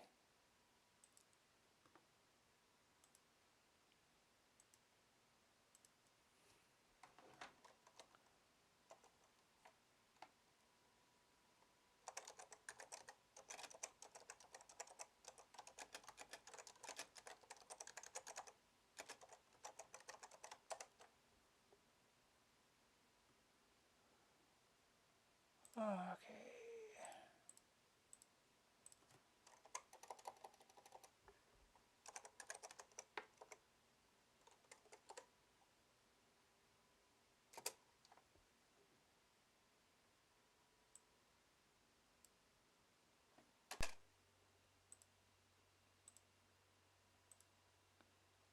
Right.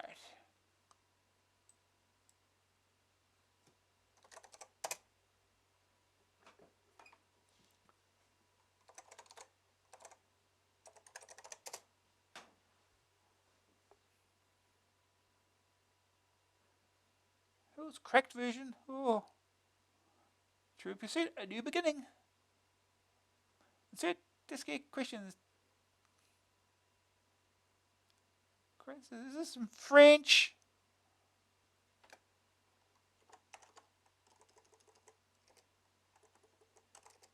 Poker super disc.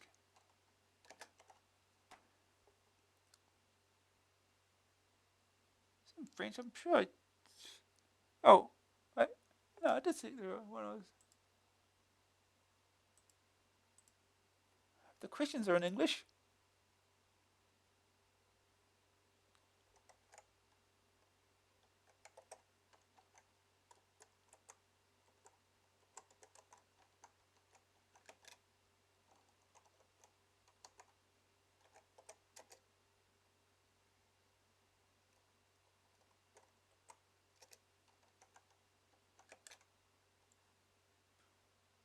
Why is this in French?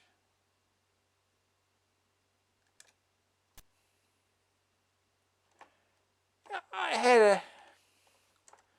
Try this again. I'm sure I had a English version.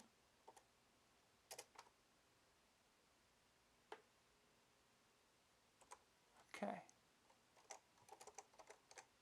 But it's this version. See, I wrote down the wrong one.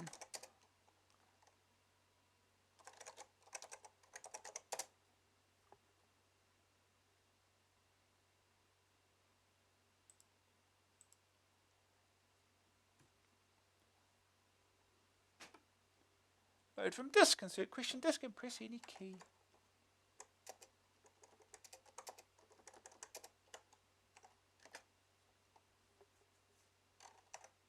Select block. Block H.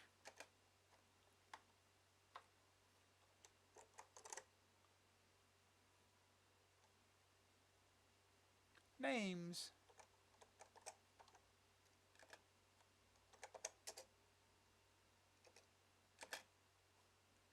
Start game. Hello, press 5 for your question, or escape for options. What are options? Oh, just that. Continue game. Oh. I didn't switch off controls. There we go. Continue game. 5 for your question. What is our question? What actor's chest did the thing burst out of in the film Alien? It was John Hurt, wasn't it? Okay, I got something right. Let's ask you, did you get it right?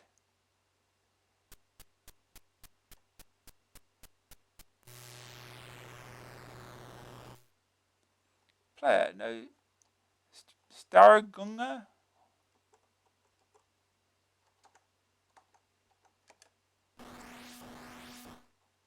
Do I have the controls mapped it properly here?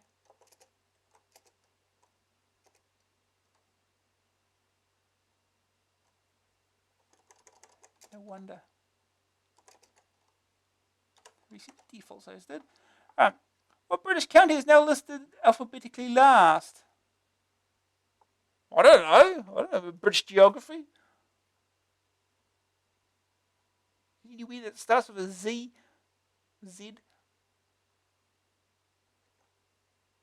Wiltshire. Okay. Obviously aren't any. Did you get it right? Oh, no.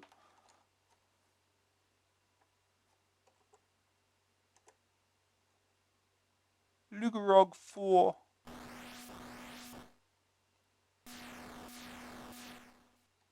What continent has the percentage of the world's is this percentage of the world's population?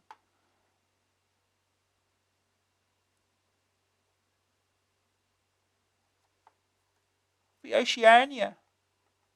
It's a continent, isn't it? Hey, here we go.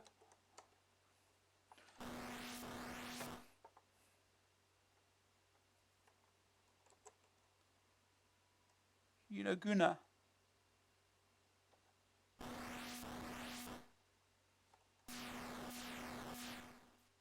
Which ocean washes the shores of Washington State?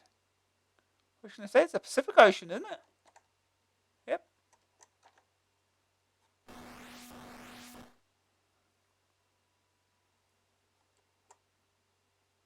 These 3 planet Jupiters here. Nibiru 4, Mapit 5, Oedipus 4. Wait. Oh, never mind. Oedipus 4. Ooh. Which city is Staten Island a borough of? New York? New York City. Isn't it? I don't know. Here we go.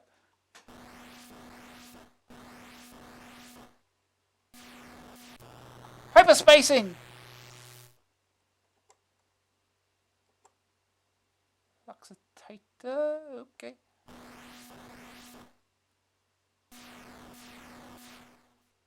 What World War II leader allegedly fathered a daughter named Ushi?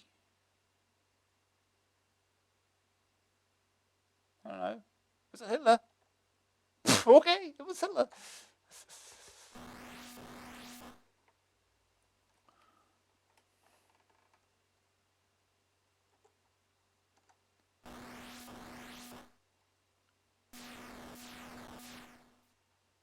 What was the third country to put a rocket into space?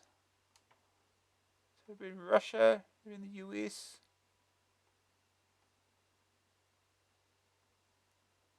China? France. Okay.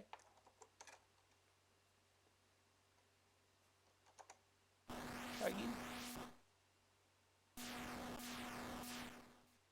What was a moaning mini in World War II? I don't know. It's probably a plane. Oh, an air raid siren. Okay.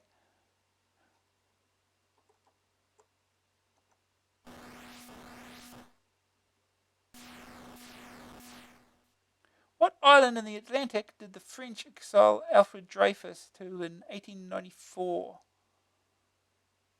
The Atlantic. Guadalcanal probably or something. I don't know. Pick some island name. Devil's Island.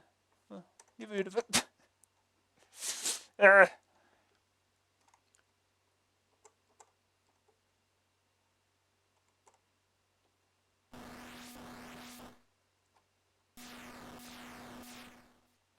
What type of business did Thomas Carling begin in Ontario in 1840?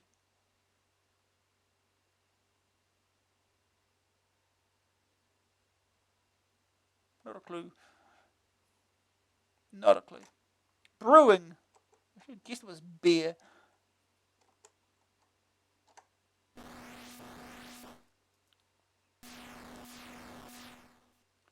What war ended with the signing of the 1856 Treaty of Paris?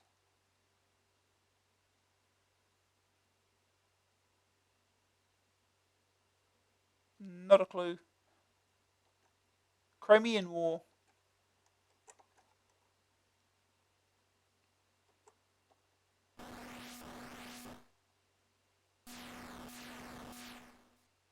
What was first sighted off the Lizard in 19th, January, 19th of July, 1588?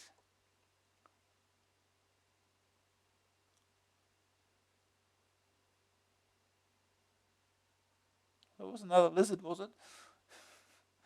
1588. The equator? Spanish Armada. Okay.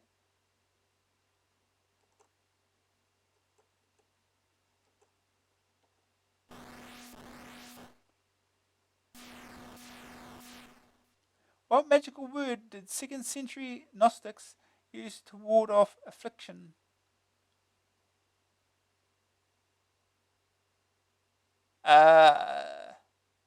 Be gone? I don't know.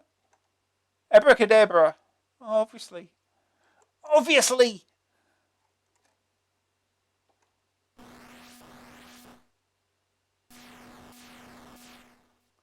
Which King George became the first reigning monarch to set foot in Canada?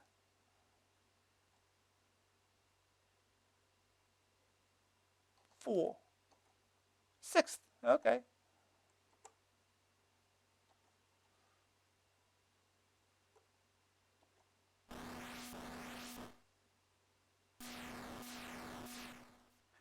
What electrician won the 1983 Nobel Peace Prize? I don't know any electricians. Gee. I have no idea. Rick Walesa. Never heard of him. Probably should have.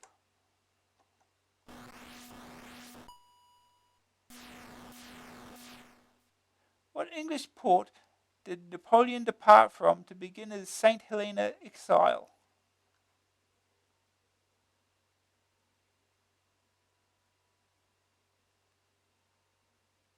I don't know, Somerset? I don't know. I don't know English ports. Plymouth.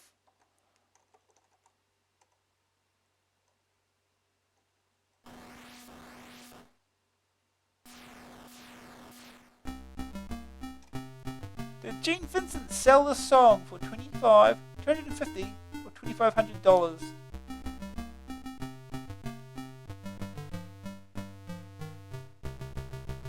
I'll go with 25. $25.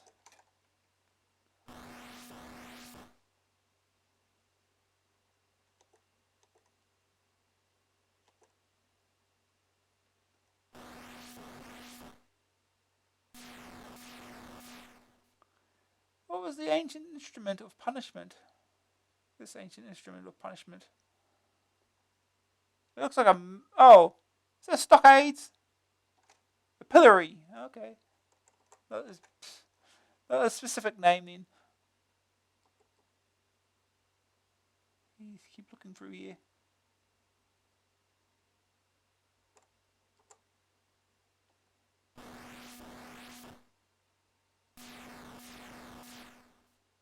How many bank holidays are there in a year?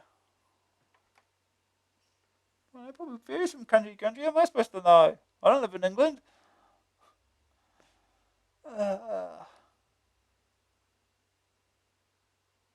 Give it 12. 6. Okay. Whatever.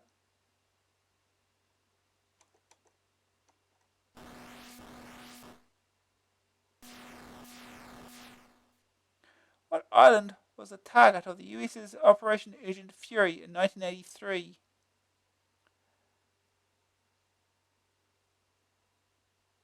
wasn't the Falkland Islands, was it? Grenada. Okay.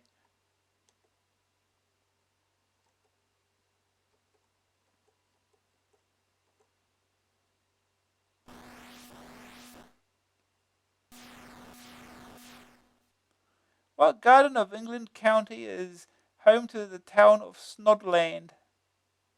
Snodland, huh? Not a clue.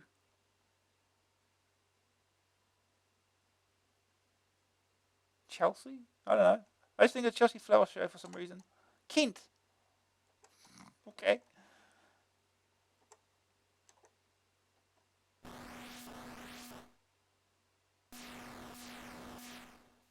What European country waited 44 years for a successor to Alfonso XIII? Not a clue.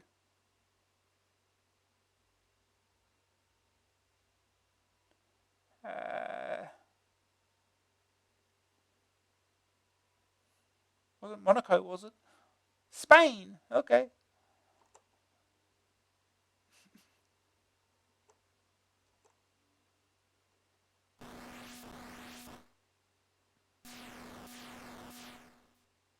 Where did Martha Longhurst draw her first breath in Coronation Street?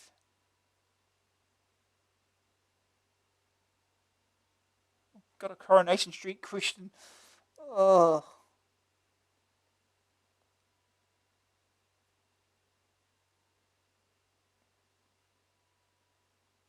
I say it, the Rovers return, because it's the only place I can think of in that damn show. Here we go. Just like that.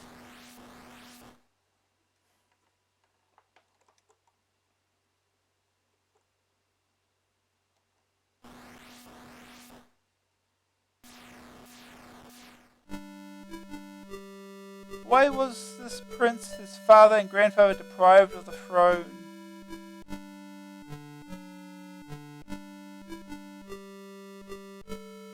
I don't know. I don't even go through music, so it doesn't help, does it?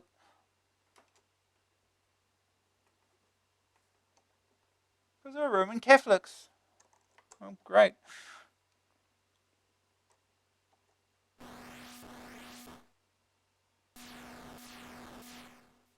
What side of the face do artists tend to show more of in self-portraits? Left? The right. What are the two?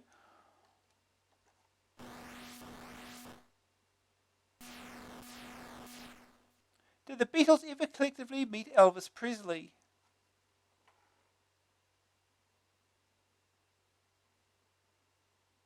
I don't know. No? Yes. Okay, whatever.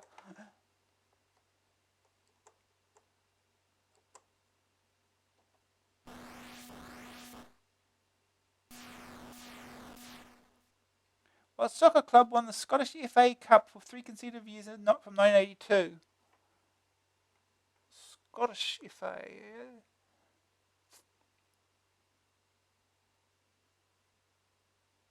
Think of Rangers and that's about it. Aberdeen. Okay. Not what I was expecting.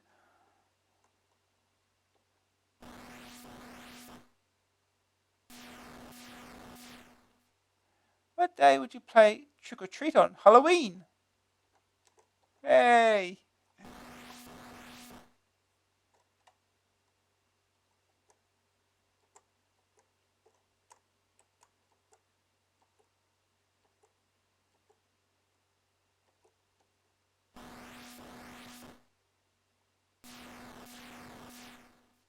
What country's prime minister was assassinated in the street in February 1986? India? Sweden. Okay. Not what I'd expect. Uh,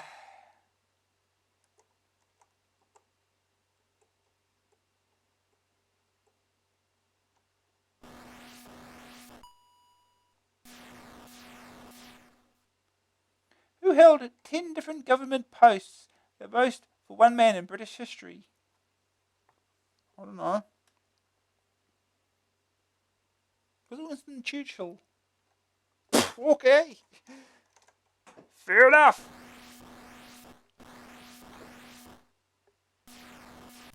Oh, 3 items. Hyperspacing!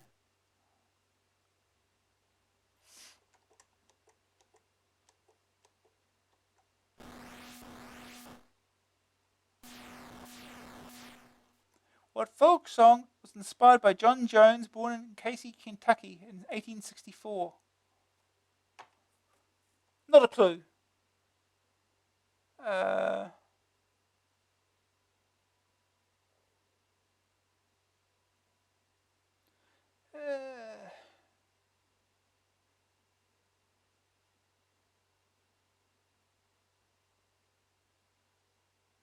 was it Yankee Doodle, was it?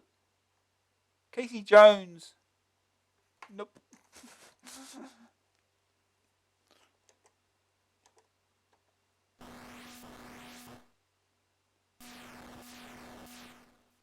What deformed Frenchman did Esmeralda have a jangling time with?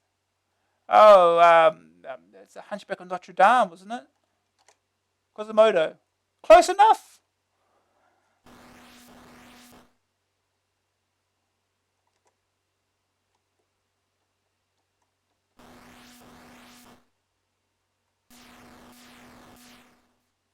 What square provides the setting for EastEnders? Albert Square. Good.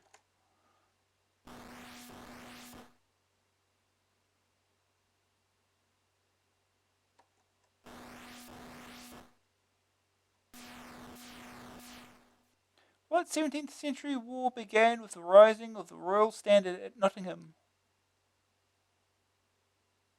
I don't know any 17th century wars. The English Civil War.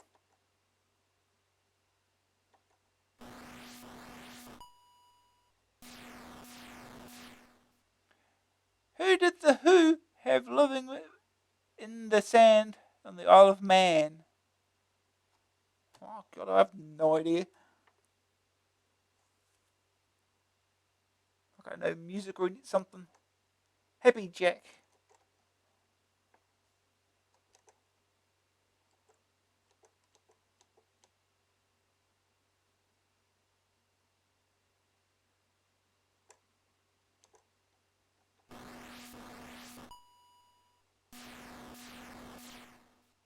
What American comedian was born as Joan Malinsky in 1935? Wasn't Joan Rivers, was it? Okay, it was.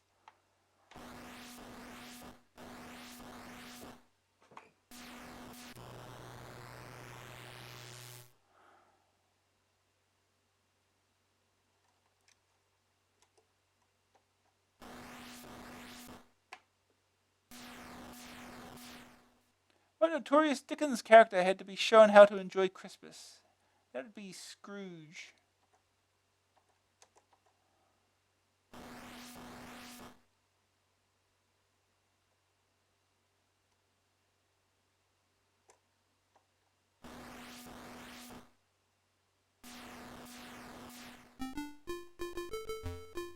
This is an R&B song. What are R&B? Rhythm and blues, right? Rhythm and blues.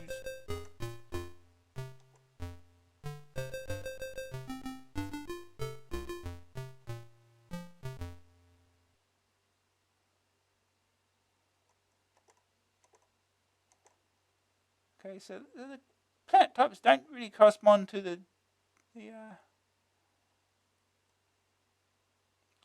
type, does it? So it's height that matters.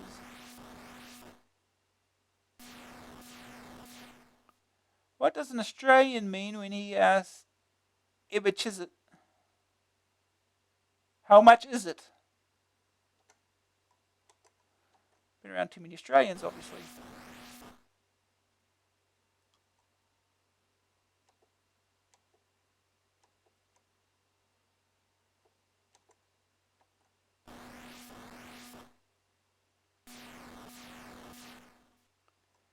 What Irish singer's autobiography contains all kinds of everything?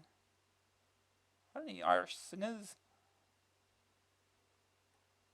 Dana's. Doesn't help.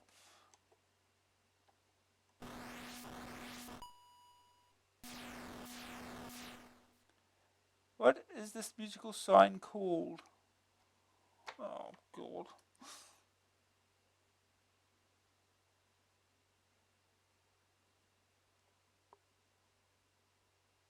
Like I have any idea whatsoever. The bass clef. The bass clef, or whatever.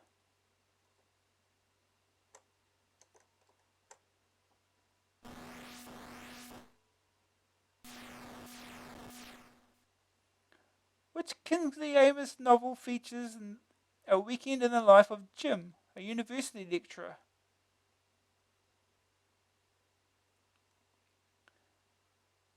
I don't know. Lucky Jim.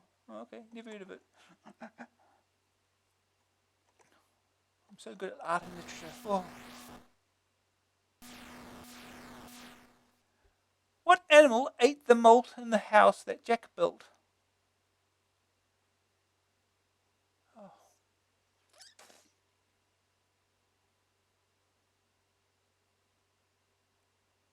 Wasn't a horse, was it? The rat. Okay.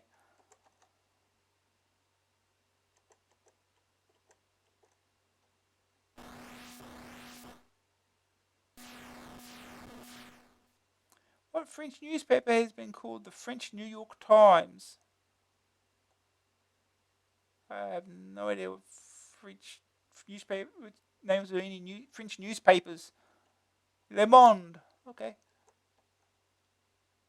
Based offhand.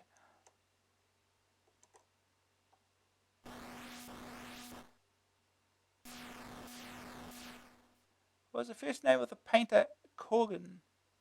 Not a clue. Bob. Paul. Okay.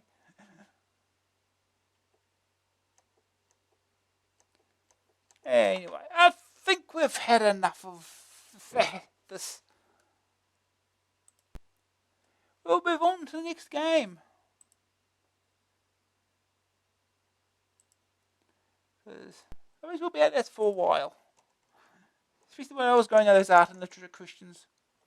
Alright, next we've got compilations. Got Classic Games 4 Special Edition by CP Software. $9.95 cassette, $14.95 disc. Keys only. Compilations are common enough these days. For some reason, board games, even ones that have been notable successes, rarely come bundled. Chess, drafts, backgammon and bridge are the four mind games thrown into this package to keep you busy through some of those dark winter nights. 3D Chess was raved in issue 9 and proved a tough opponent for ex-editor Pete Connor. It has a good 3D display and is a joy to play, but suffers from absolutely abominable speech synthesis, or a blah blah blah blah blah blah blah blah blah, as you would call it. Bridge Player 3, issue 8, 58%, is reasonably laid out and has a challenging opponent for both beginner and intermediate level player. Beginners will need a book or they won't know what the heck is going on. Backgammon and drafts are previously unreleased titles. We won't bother playing them because it's backgammon and it's drafts, you know what it is. A pile of thoughtful play here.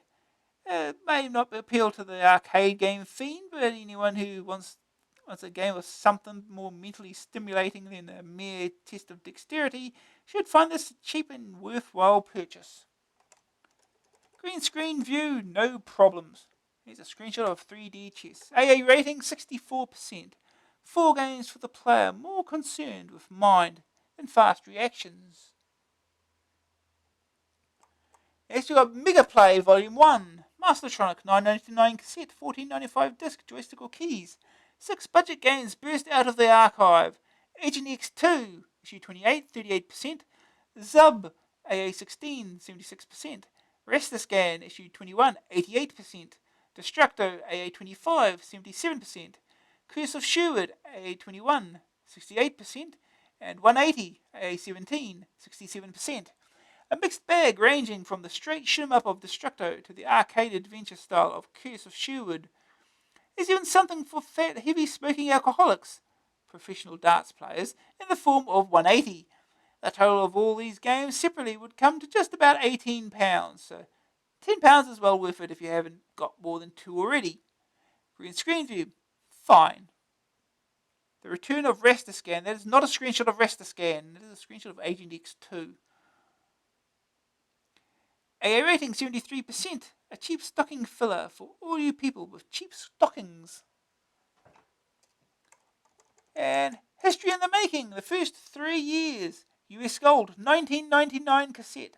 $24.99 disc. Joystick or keys. US Gold, who've been around since July 1984, have decided to celebrate their 3rd anniversary after 4.5 years.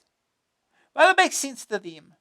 History in the Making is a truly awesome and appropriately gold-coloured package of 15 games from that 3-year period. The much-repeated Leaderboard, AA21, 83%, which seems to be out on one compilation or another virtually every week. Express Raider, AA21, 53%. Impossible Mission, AA13, 85%. Super Cycle, AA20, 71%. Gauntlet, AA16, 93%.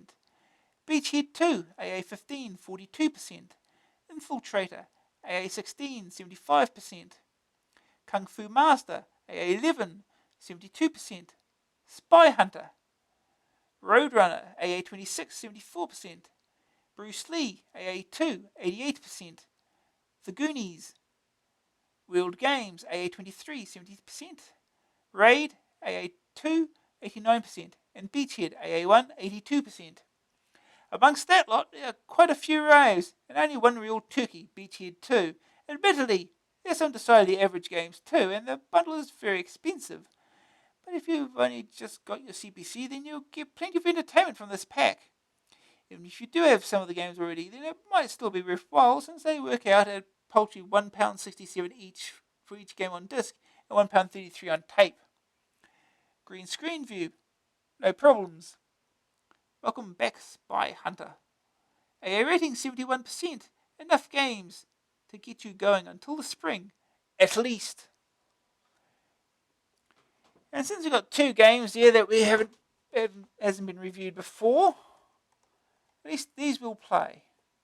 There's only Thunderblade left and soccer. Okay. We'll try to get through these as quick as we can.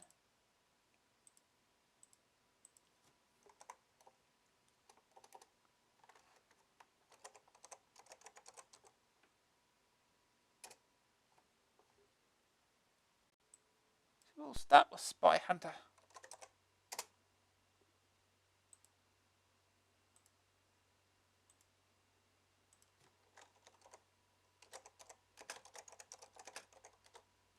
It was originally published by Amsoft. But US Gold did it through US Gold, so close enough.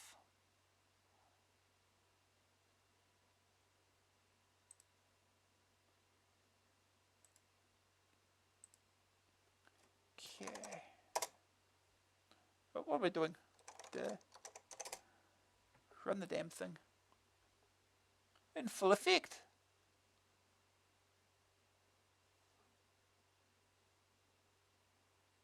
Spy Hunter, Amsoft, official Sega arcade game created by Choice.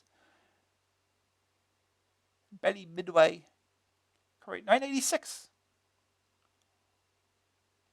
Official arcade game. Official version. Correct, 1986 by Amsoft. Spy Hunter. Programmed by Choice Software.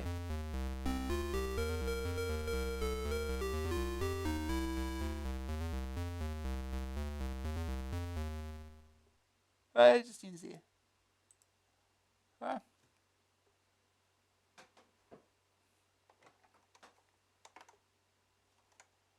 Novice or expert? Novice.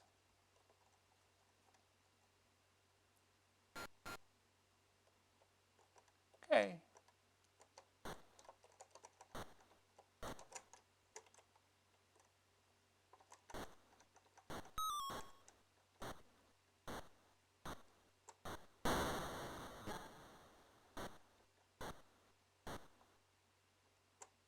Oh, geez.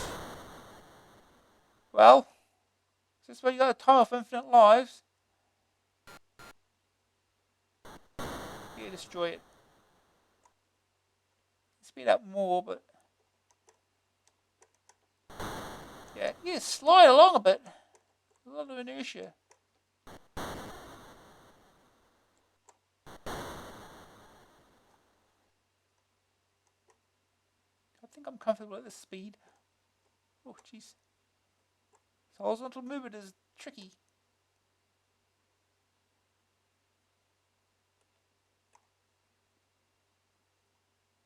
Here we go.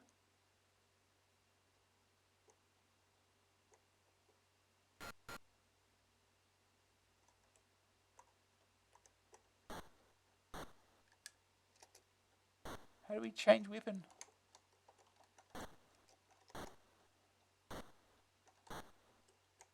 Oh, Q is quit. Okay.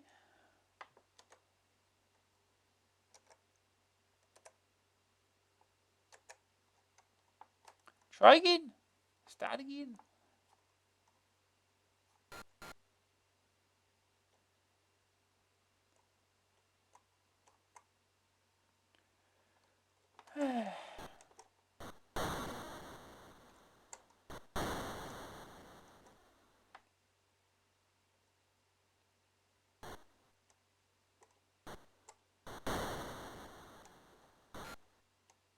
Yeah. Yeah.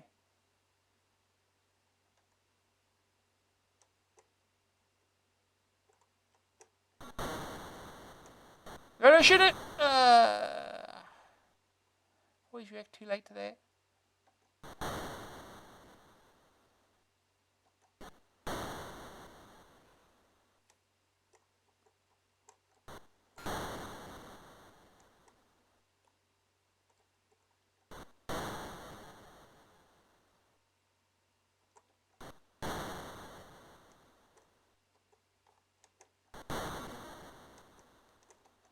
No points for shooting cars.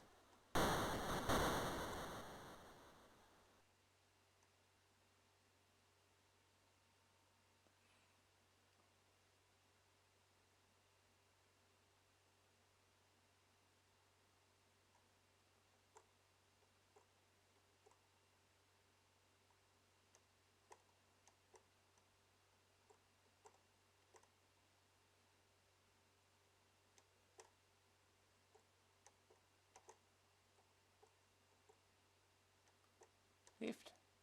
Could go left, I guess.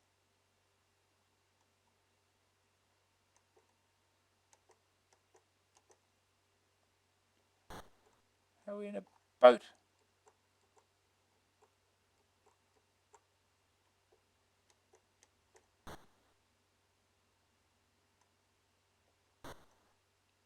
Could go faster, I don't really want to. We'll go to the dropping mines.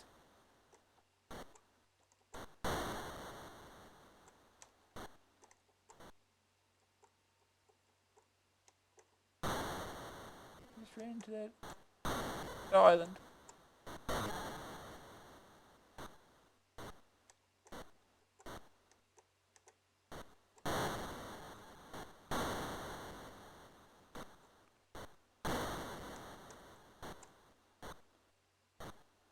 Oh, that's the exit.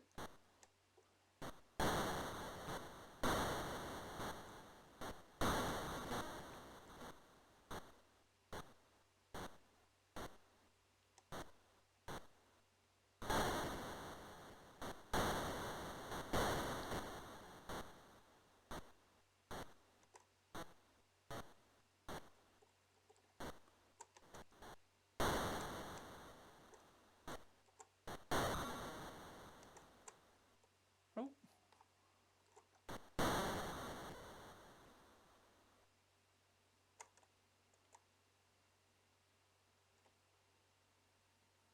Here we go.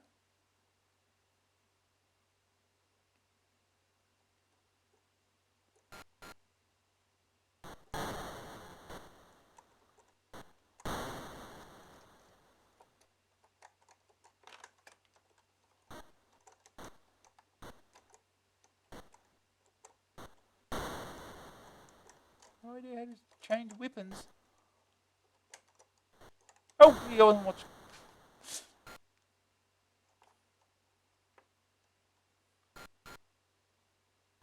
You have no lives left. This is what it gives you, I guess.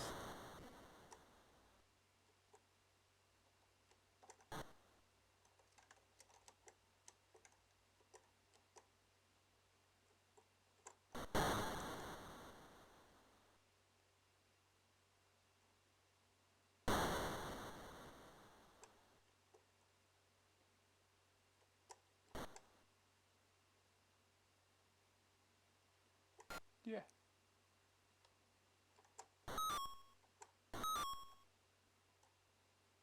Okay.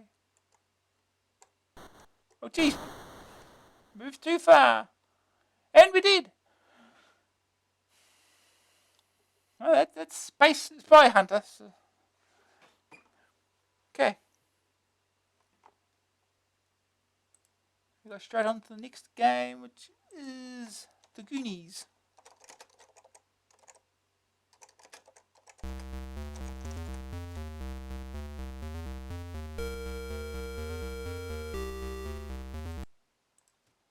Oh, yes.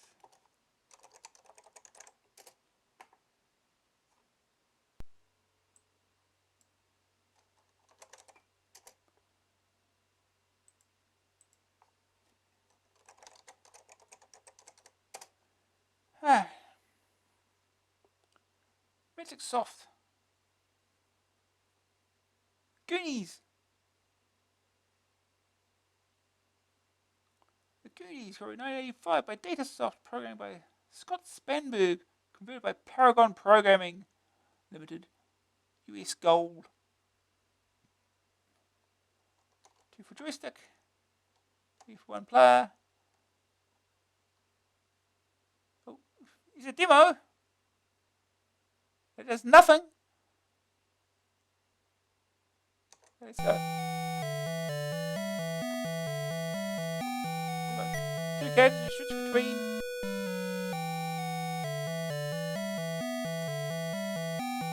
I have no idea what to do in the first stage. Up the jump. Civilized game.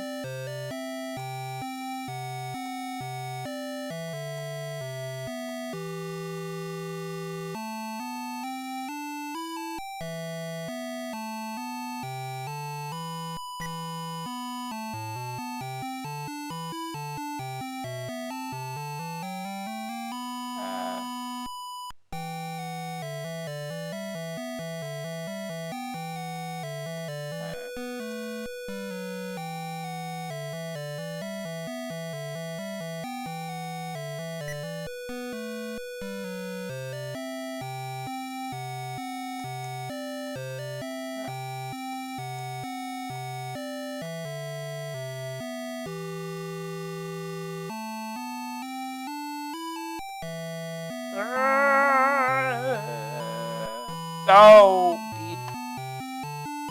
Do it all again!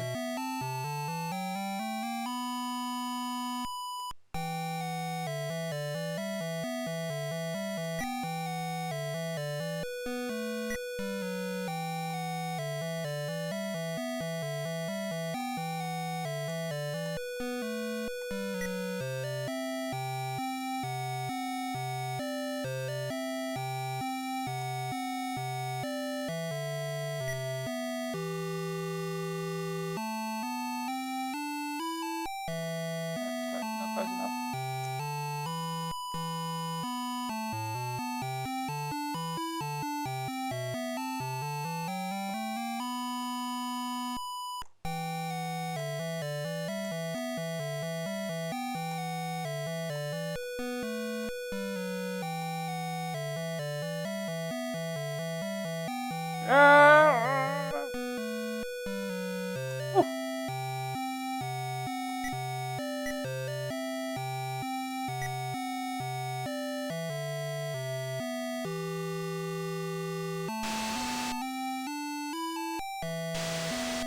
Okay. Drops a bit, that didn't he?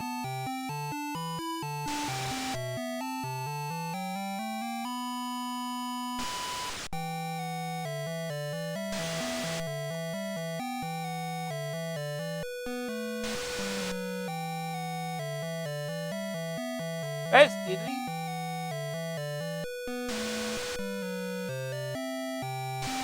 Oh, gee, careful. I'm sure those drops are deadly.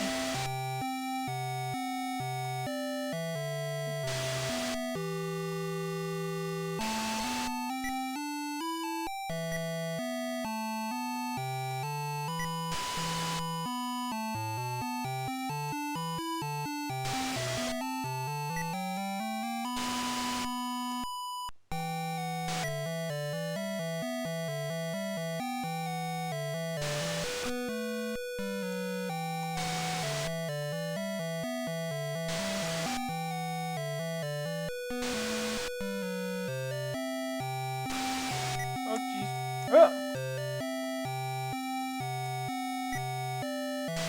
How do we get across, I wonder? That's as far as I ever got. Oh, jeez. Oh, dear.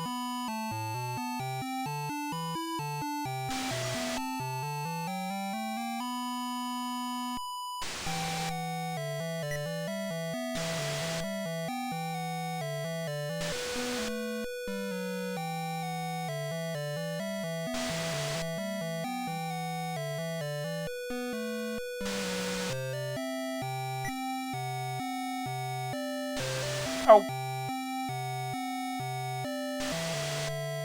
Well.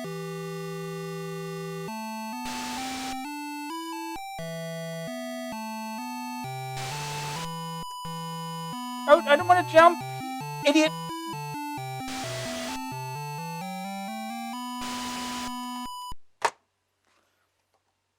Game over. Give it one more try.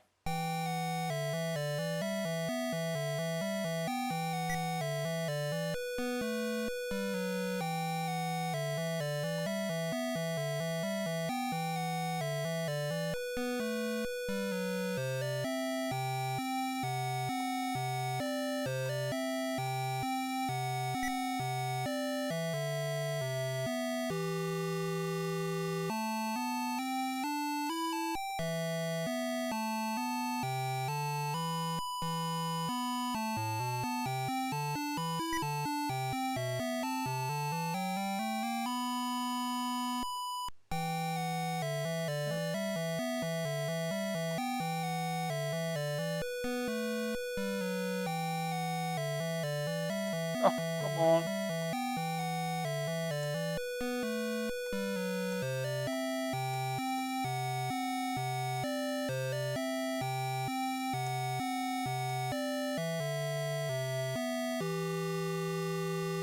Yeah. Okay.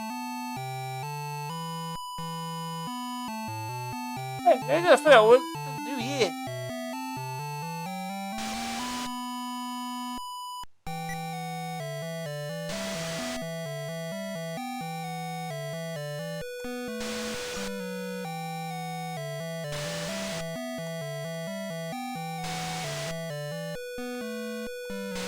No.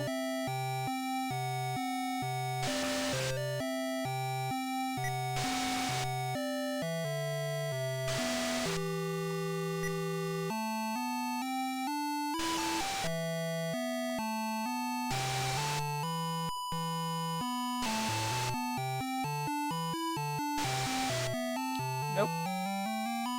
Can't seem to jump across.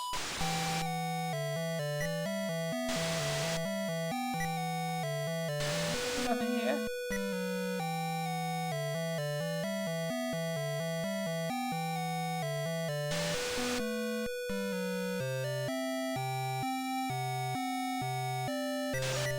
Oh, I didn't want to.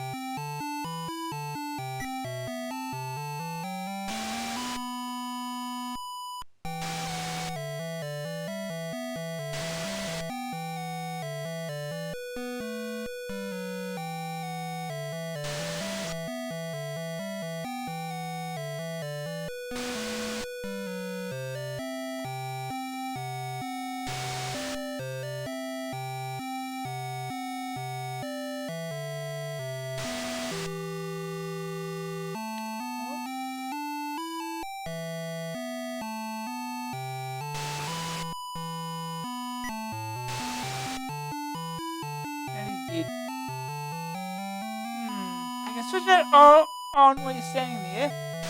What?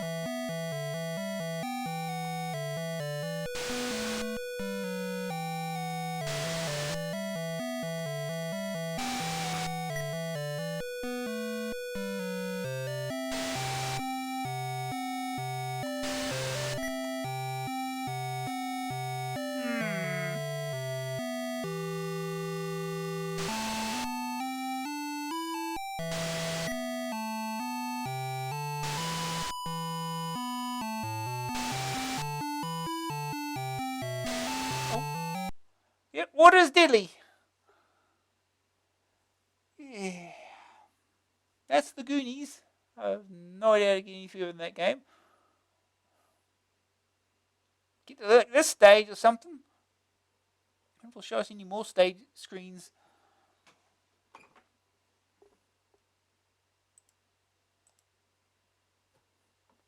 Oh, it's this stage.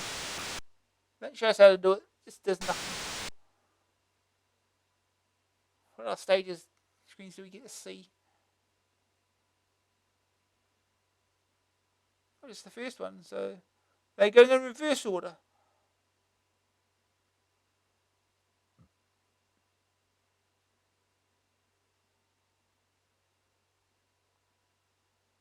Oh no, here we go.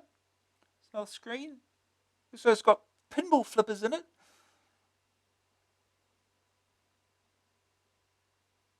What other screens do we have? Okay.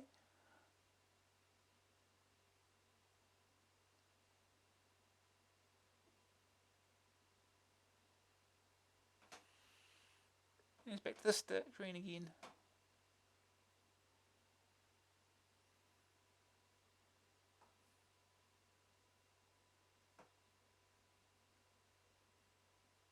Oh, skull.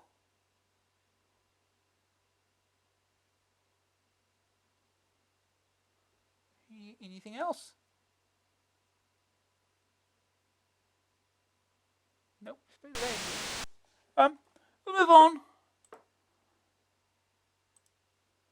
We're nearly through all these games. Next game is Lucky the Worldwide Amstrad CBC Users Club. Crazy Joe's.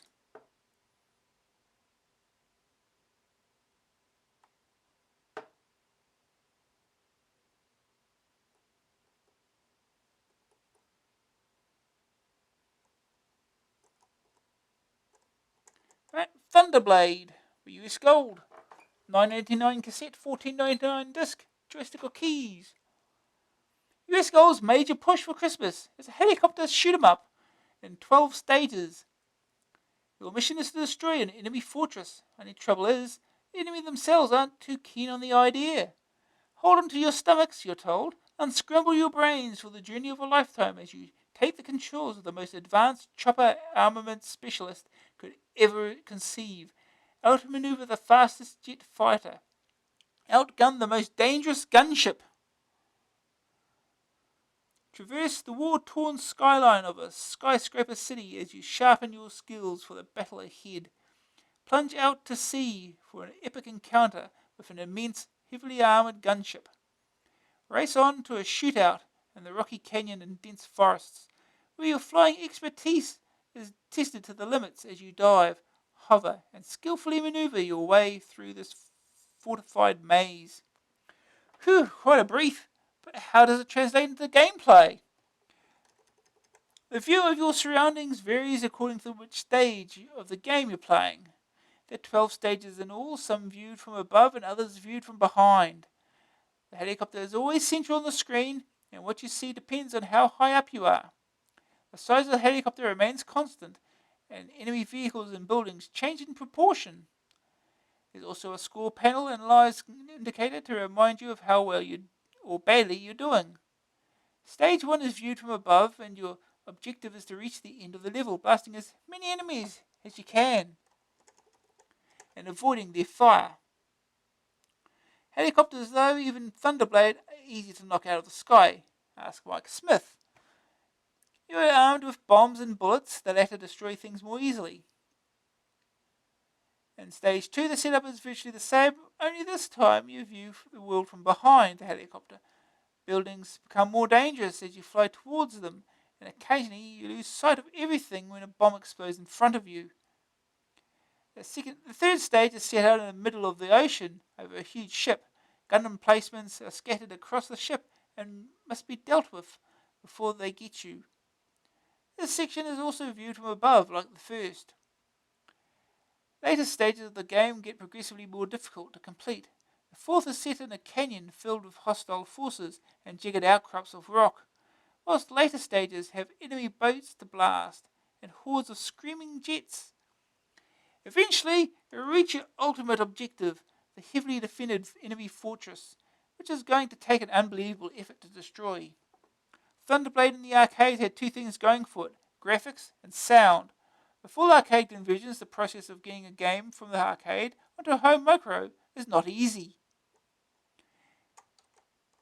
And 8-bit micros especially suffer from the transition. The graphics are good and sound effects are up to scratch, but don't expect the same game on your humble CPC as you saw in the arcade, or you'll be sorely disappointed. I'd speculate that it won't be too long before arcade conversions become impossible on the 8-bit micros because of the sheer processing power required to get some of the game running. But as long as arcade conversions are made, they will continue to sell, and US Gold will no doubt be continuing to sell them. If you want to see what they look like, try Thunderblade. First 8 targets score 80,000 points. Second opinion. Thunderblade is the sort of game its fans will love, by which I mean those who really thrill to 8-bit conversions of coin-op arcade games will need no further recommendation. Green screen, tricky in places. The verdict, graphics 69%. Terrain moves well in all viewing modes. Bright and colourful graphics. Sonic's 59%. Good title tune. Explosive in-game effects. Grab factor 78%. Grab a stick and blast away. Speed controllers, awkward initially. Staying power 73%. 12 increasingly difficult stages to complete. Kill some bad guys, kill some more, and then more. AA rating 74%. Not a turkey, but no award winner either. Okay. Let's play some Thunderblade.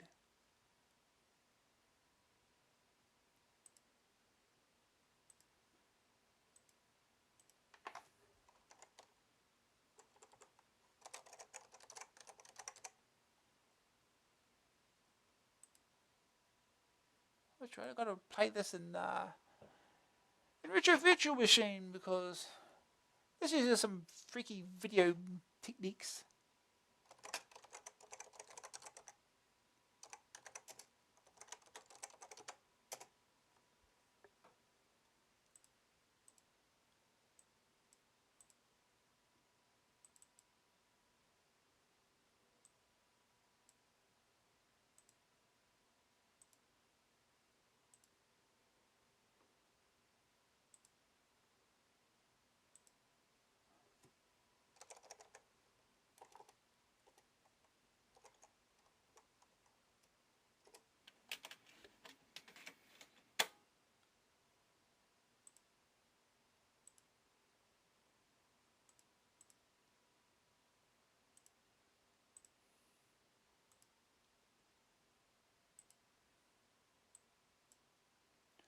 Alright.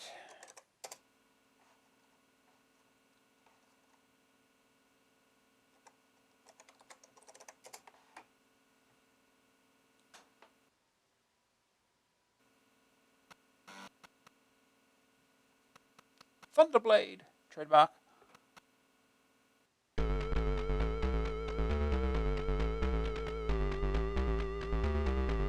Thunderblade from US Gold. That's how you do a logo, so that half of it can't be isn't readable.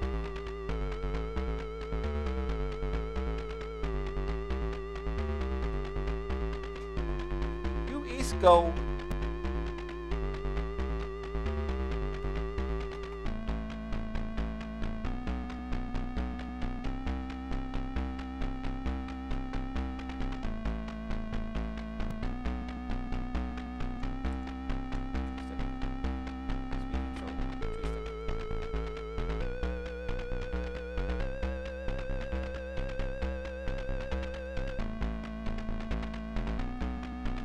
Alright, let's go.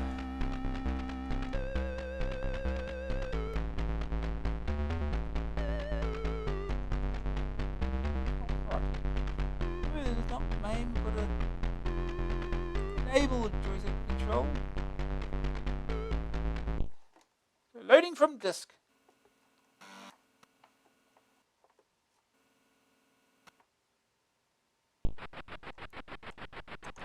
Okay, up. Yes, this frame rate. Oh, and we did. That did not take long.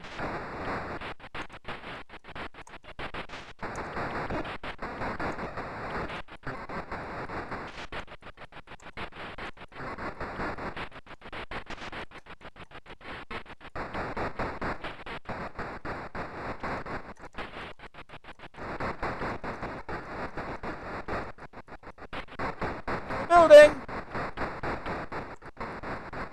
Jeez, that's a gap. Wait. Oh, you just go over it. Okay.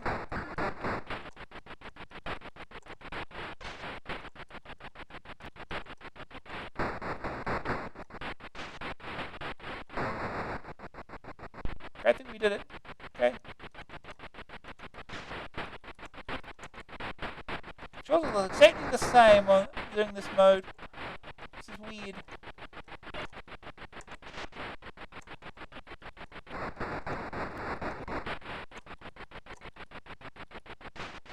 Why, damn you.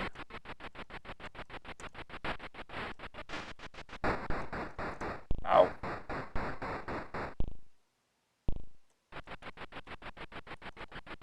Up.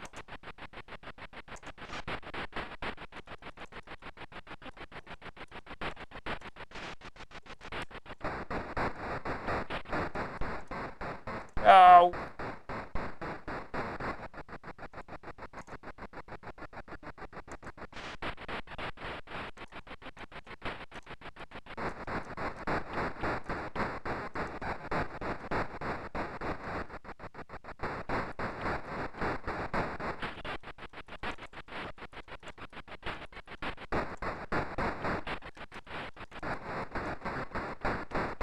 A lot of explosions. I'm not sure I can tell where I'm hitting.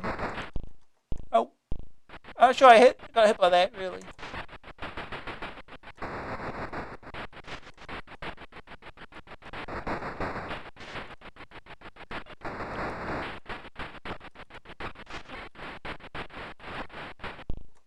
Running from disk.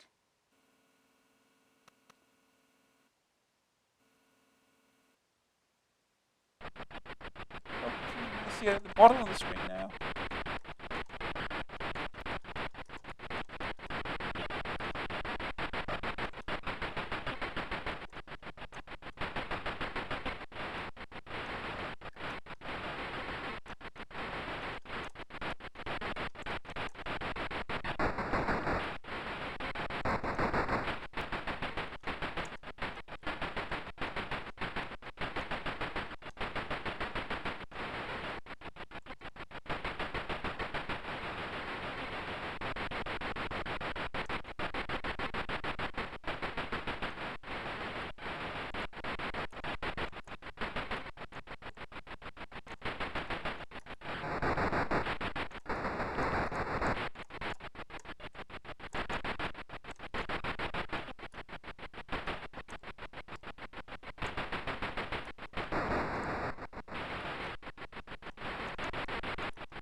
Game over.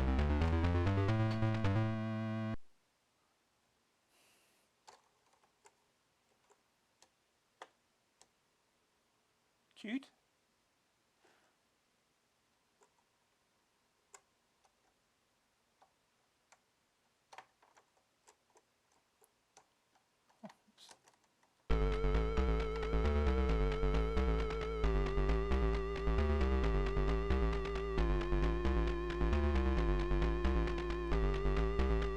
The game now forever run in this configuration. It would seem so.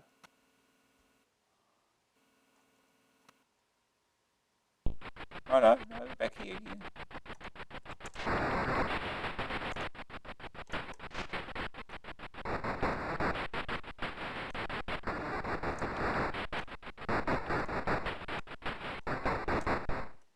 Oh.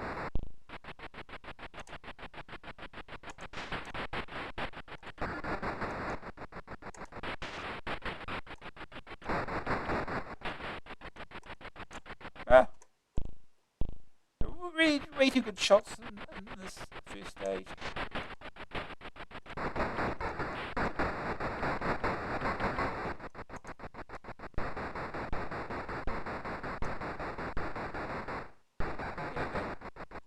Don't do that.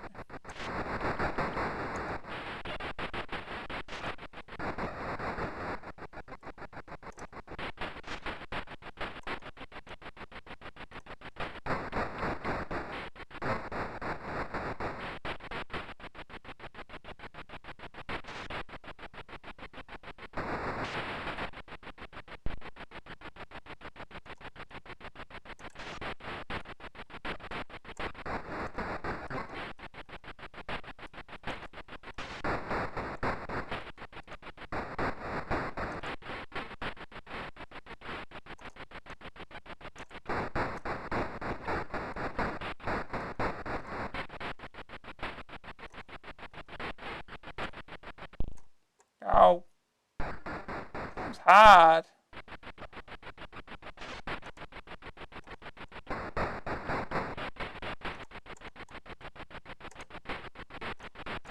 Right foot.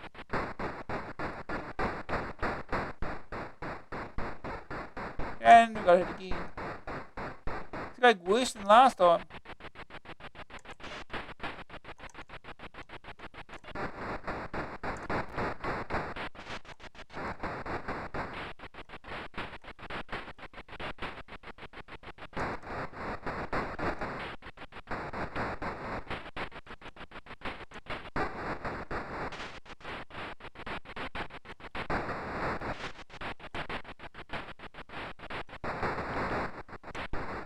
Oh! I don't think I got hit by anything there.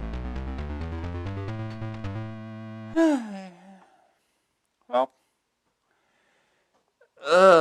Okay. Well, that's Thunderblade. I mean, the stage is probably all similar-ish to that. Either from behind or from front. Anyway, we'll move on.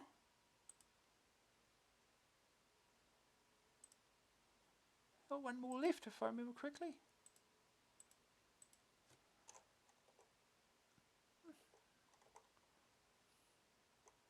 Yeah, 4 soccer simulators. This will take a little bit of time to get through because there's a bunch of games in it.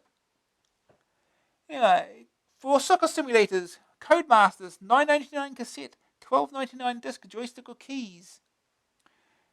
Codemasters have finally decided to go full price games with their new gold label. This first full price is a quartet of football games. 3 are standard games of soccer in the Matchday 2 style, while the 4th is a decathlon waggling type game. The 4 games load separately, and from 1 to 4 players can take part in each. All the soccer games have basically the same layout. A goal at the top and bottom of the screen and a 4-way scrolling pitch which moves with the ball. A number appears over the head of the player nearest to the ball. Soccer Skills is the 4th game, and the playing area varies according to which bit of training you're doing. 11-a-side soccer is first on the list, and here you have 2 full teams of players the usual rules for corners, throw-ins, penalties, fouls, goal kicks and offside. There are 3 difficulty levels to play at. Easy, medium and hard. On easy the computer is a walkover, medium is reasonable and hard opponent is challenging. The match duration can vary from 5 to 90 minutes, but it's more enjoyable to play over short matches. Indoor soccer uses the normal rules for indoor 5-a-side, with no corners or throw-ins, the ball just bouncing off the walls. Street soccer is basically football without the rules. Fouls go unpenalised, and the pitch is more irregular with cars and buildings that get in the way. If there are more than one players, then you can have 1 or 4 combinations: player versus player, 2 players versus computer, 2 players versus 1 player, and 2 versus 2. The extra options add to the fun in the same way that a similar option in Matchday 2 did. There's also an option on the main menu for auto or manual. This allows you, the computer, to choose the player that's under computer control, or you can select them manually by moving a pointer over him.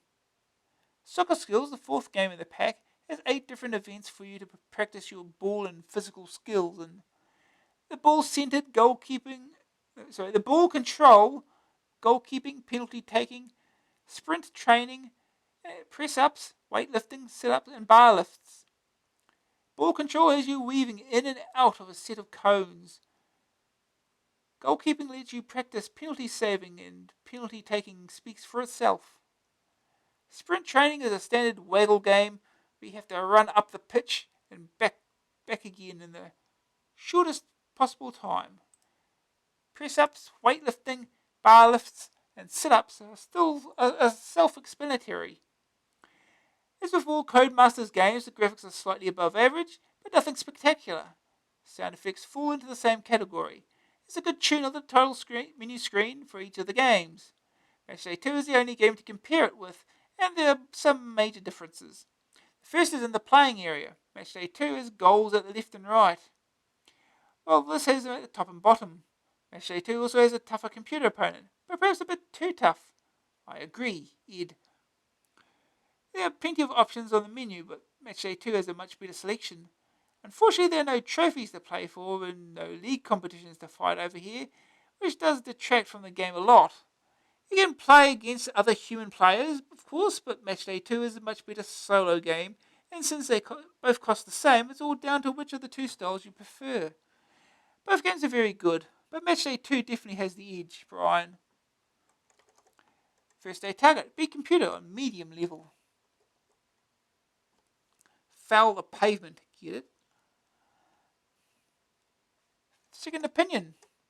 So Codemasters have grown up and moved into the full price market. How do they do? Well, pretty much as before, in fact. 4 simulators, yeah. None of which I have found quite as instantly addictive as Matchday 2. On the other hand, the 3 football games are each respectable efforts. Soccer Skills I found no more interesting than Daley Thompson or any of the other pointless press-up simulators. 1989 should provide some firm pointers to how the darlings will fare in the long term. It'll certainly be interesting to watch. Green screen. Fine. The verdict. Graphics 67%. Smooth scrolling. Few colours. Sonics 58%. Good in-game effects. Grab factor 86%. Very good version of a football game with all the rules. 4 games for the price of 1 full price game. Where's that bad thing? Staying power 77%. 3 of the games are very similar. 3 difficulty levels. AA rating 81%.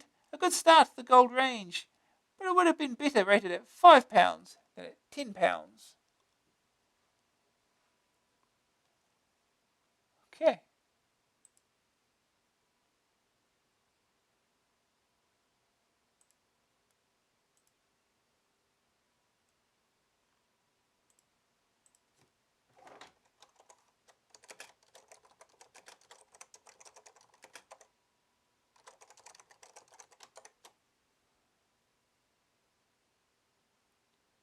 Okay.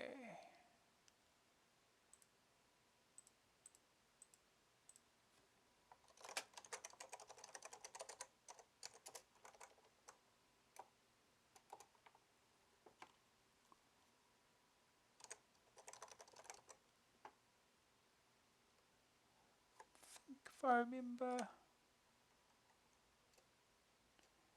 We'll do the skills first, I think.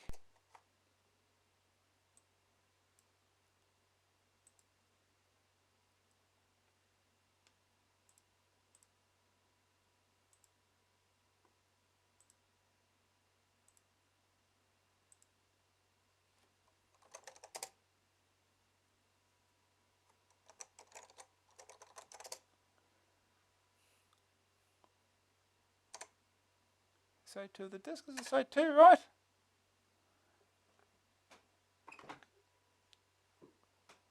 Or is it? Is this separate here? No.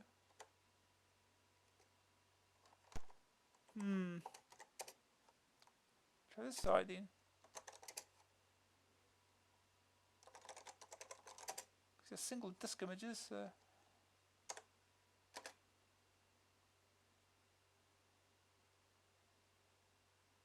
No.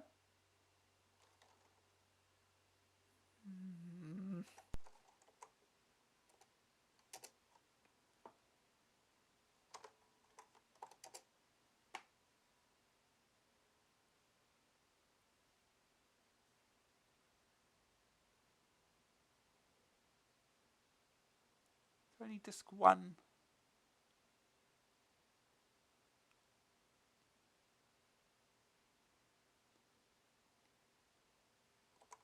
Okay, we'll try.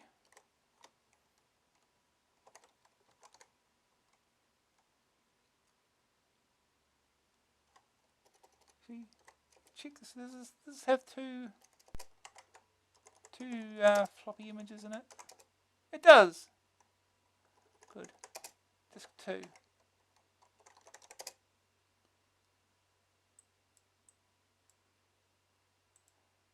Okay. Nope.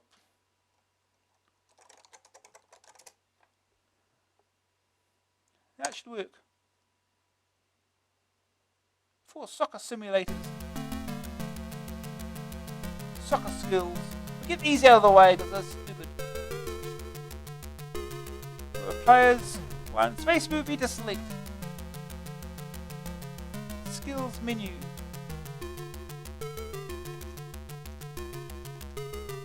Choose controls. Joystick. 2 extra joystick. Skills menu. All control. All control. Dribble around the cones in the shortest possible time.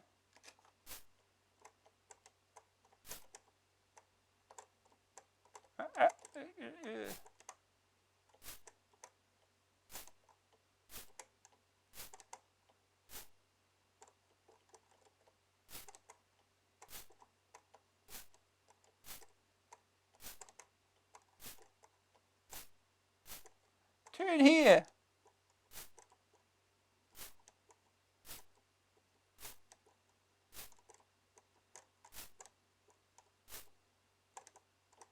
Go around it, go on, go around it.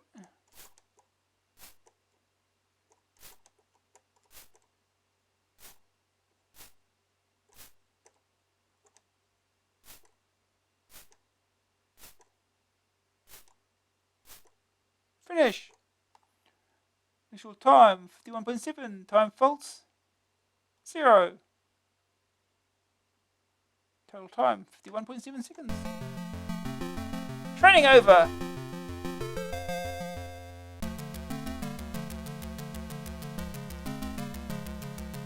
Goalkeeper.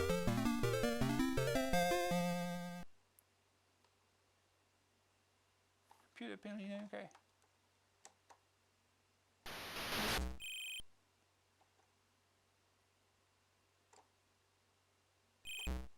Missed.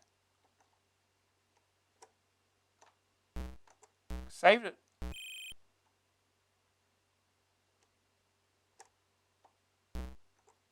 Save.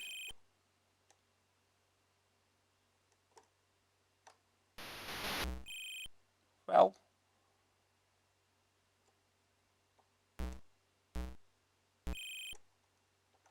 run back to the centers. Oh.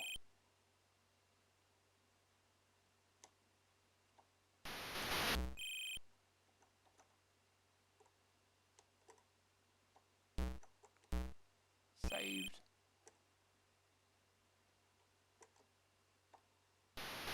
Really? Penalty training over.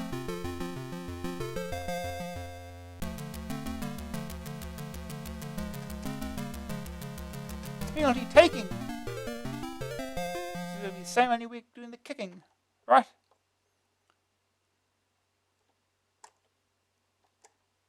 Oh. Good kick.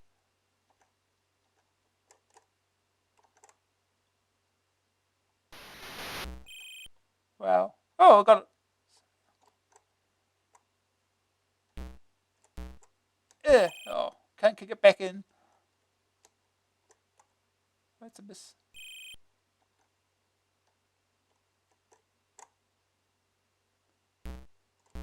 Oh, this is hard.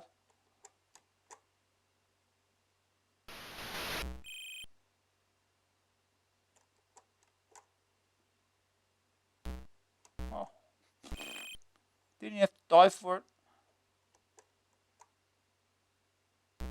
Oh, he's not that stupid.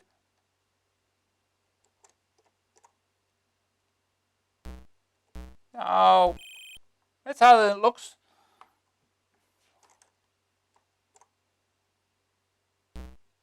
Ah, really? This seems unrealistic.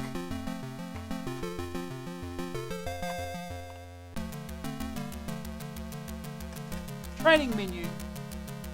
Sprint training.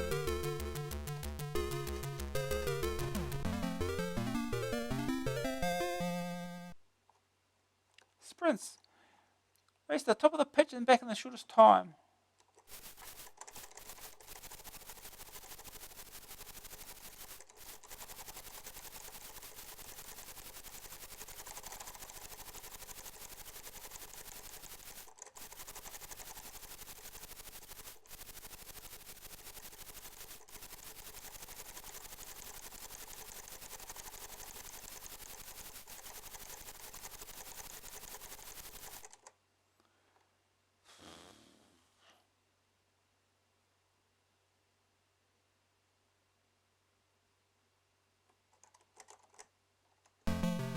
Sprint training over. Now push the fire button.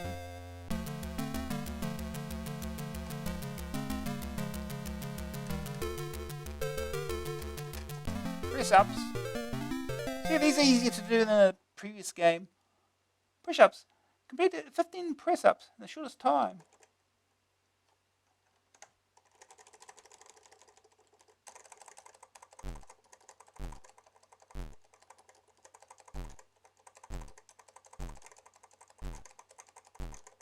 You gotta tap up and push down to go down.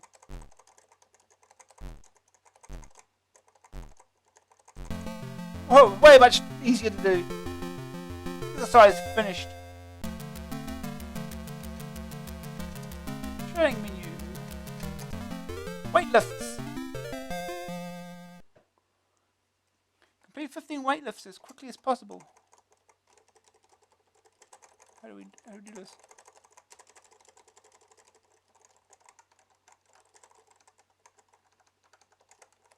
How do we do this? Nothing is happening. Oh.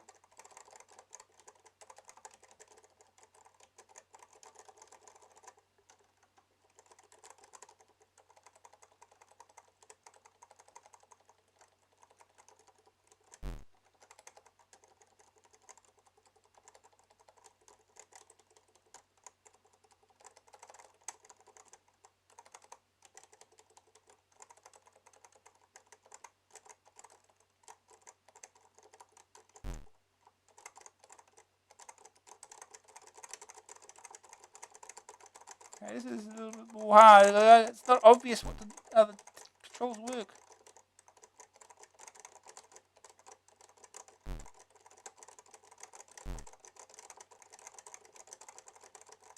This seems to be Don't like 360s or something.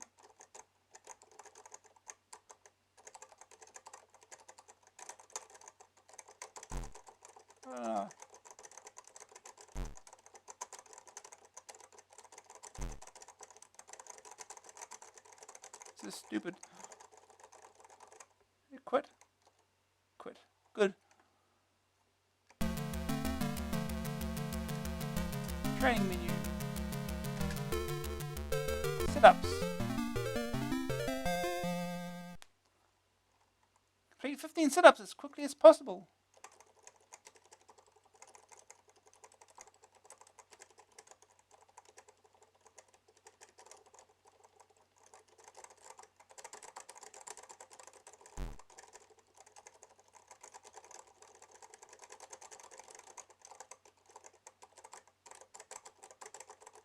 Again, this is not obvious how the controls work.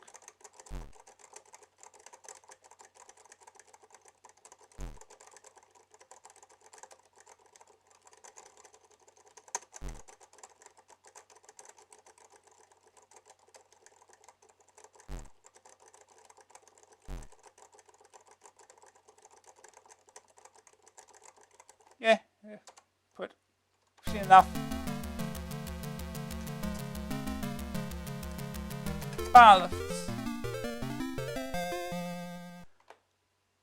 Complete 15 bar lifts in the shortest time possible.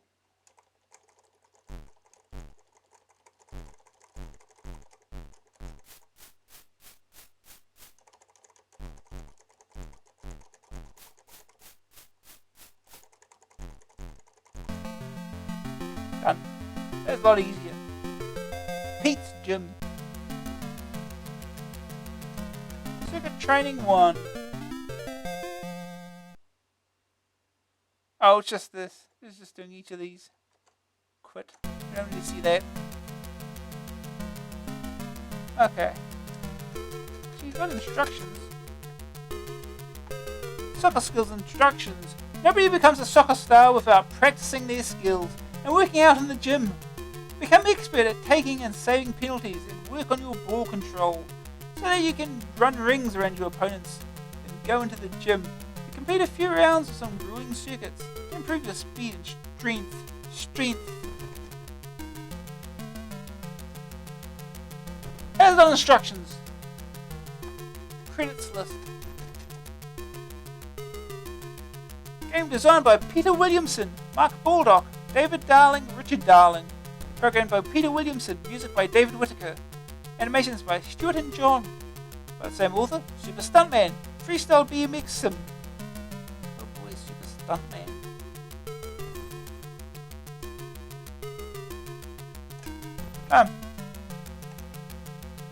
Now when we start, we actually play a soccer game.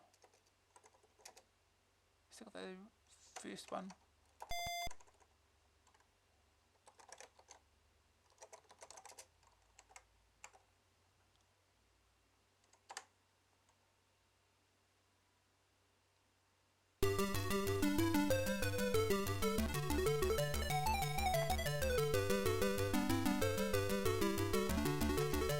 Controls.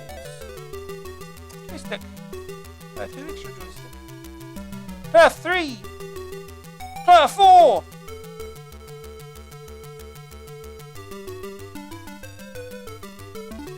Auto. We'll see how well that works.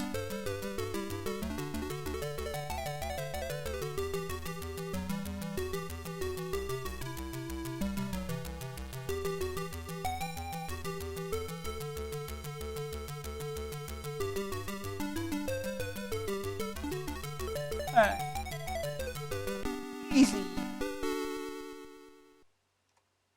I didn't see how long the game was. 2:30 it says.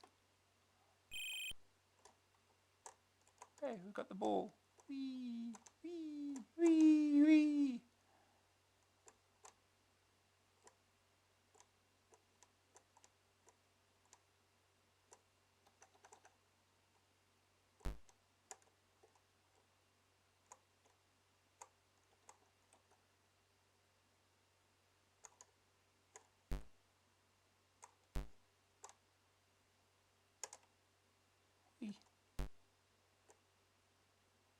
Uh-oh.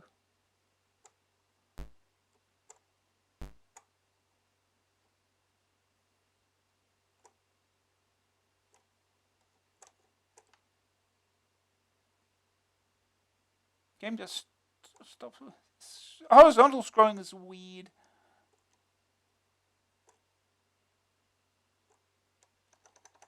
Oh, there's a miss. Goal kick.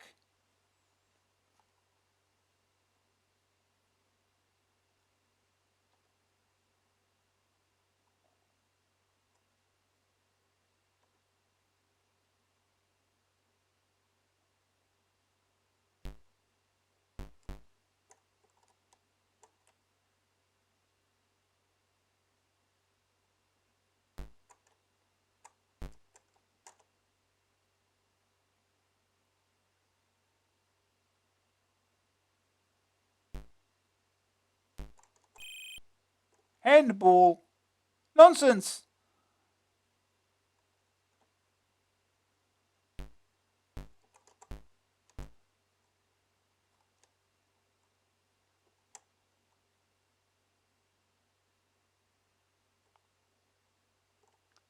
Like the players are at least responsive and move reasonably fast.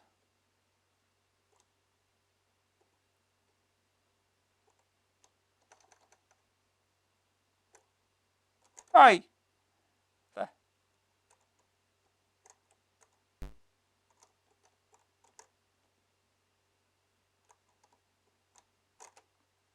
damn it.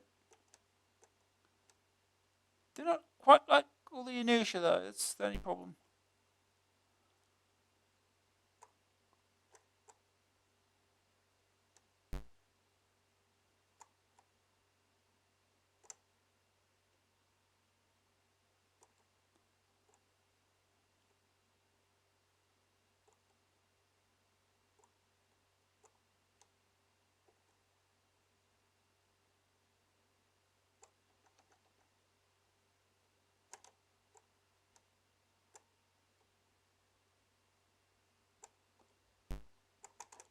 Thank you.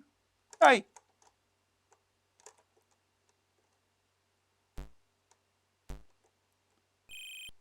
Half time. No score.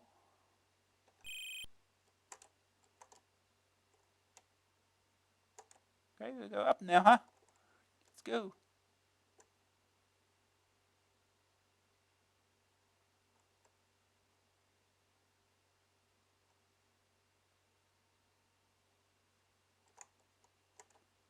Oh, get back here.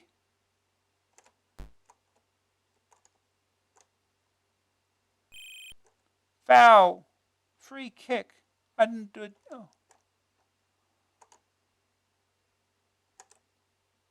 I didn't do a damn thing.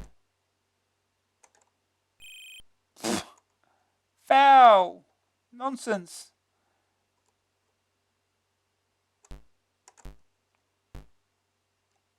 Hey.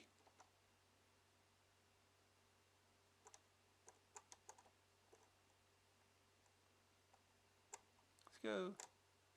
Hey.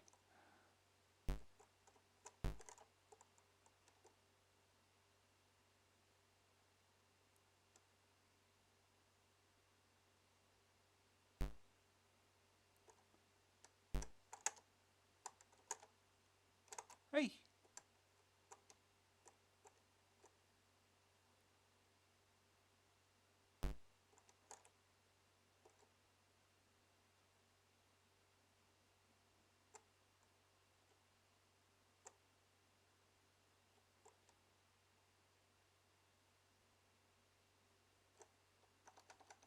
Oh. Kick too early.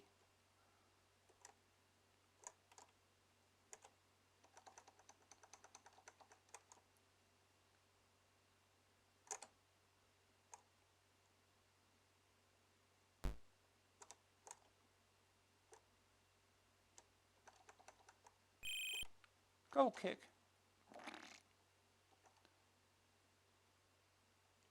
Running out of time here.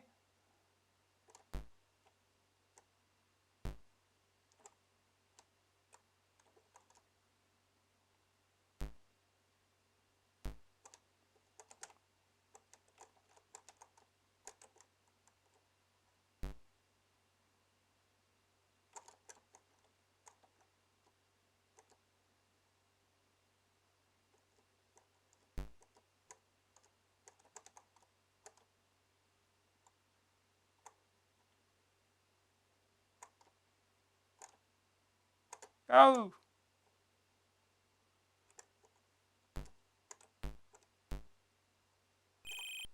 Foul. Free kick.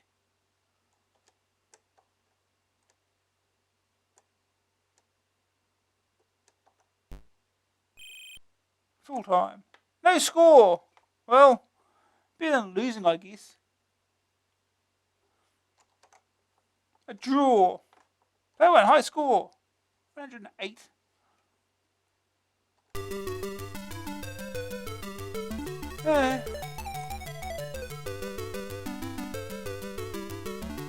Okay, we'll run the second type. Indoor soccer. Ugh.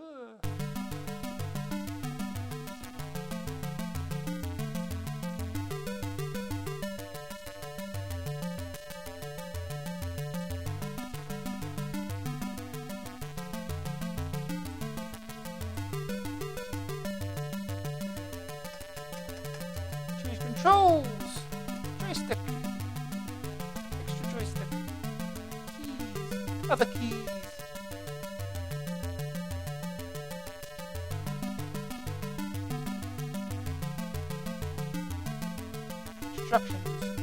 Instructions this time.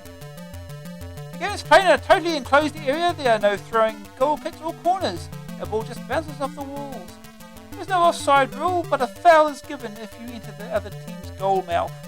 The pitch is very small, so be ready to defend any quick attacks. Take advantage of any lucky breaks. Let's go. Easy. See if we can score something this time.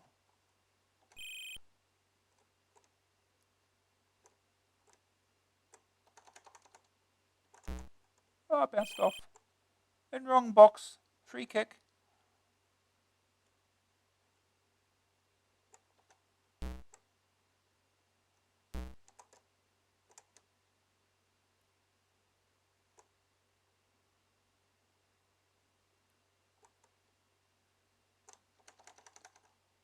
Hey, here we go. Goal. Finally.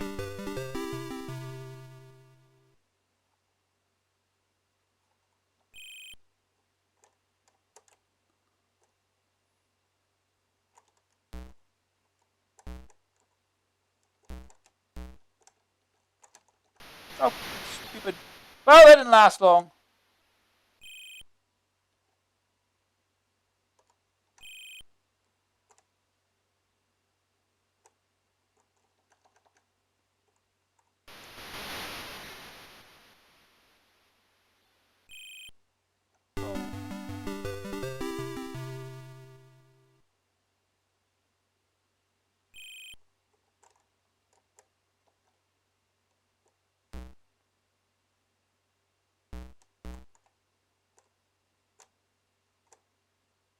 Whee.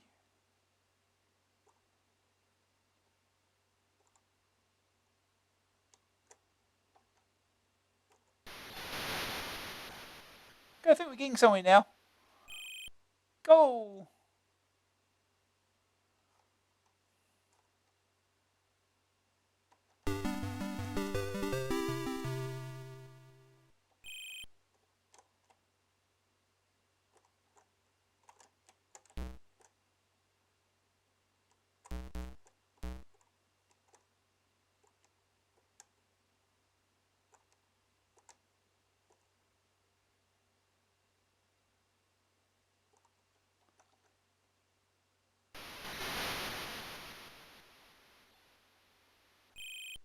Goal.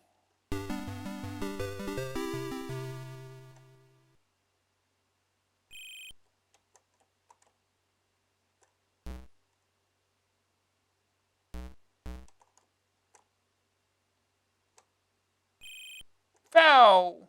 Free kick. Really?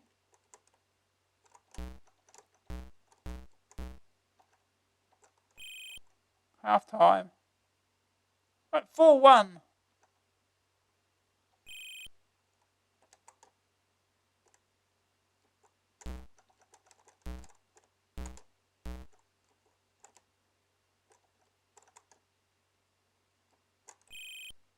Time wasting. What? Free kick? What kind of free kick was that?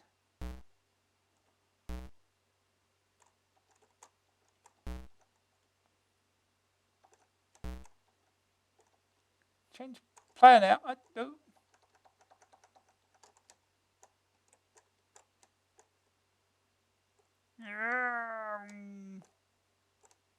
Oh, okay.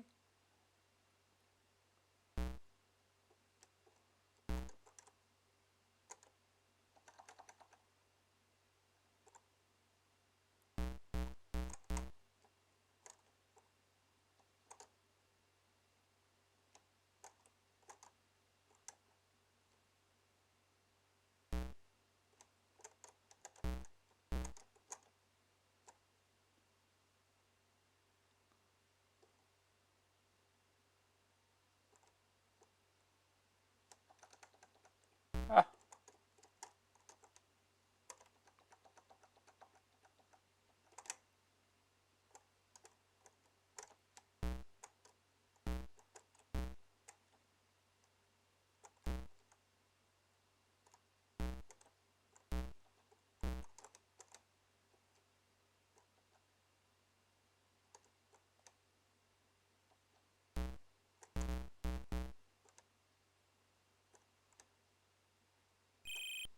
Full time. Champions! Ah.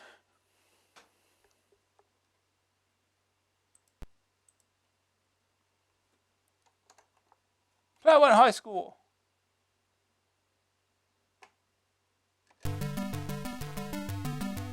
Ah. Disc 2. We'll have a go at the street soccer.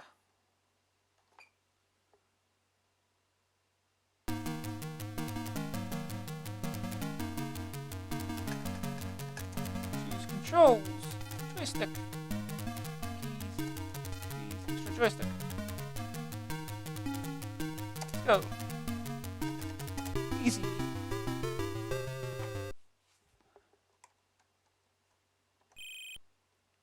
Hey, this is street soccer. We're on the street, obviously. It's a pothole.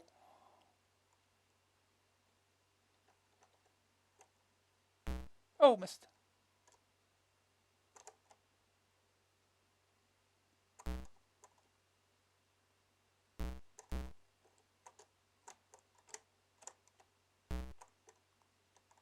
Hey. Oh, that's right, there's no fouls. Street soccer, duh.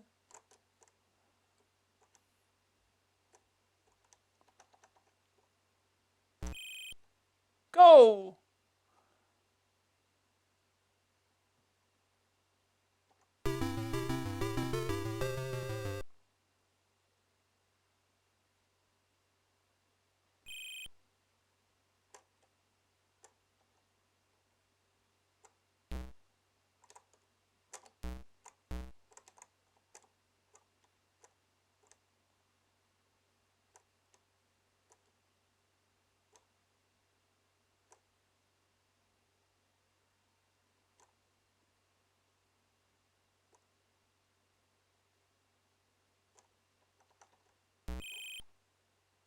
Go!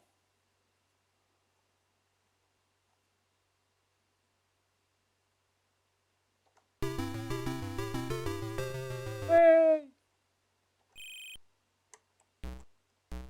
Oh.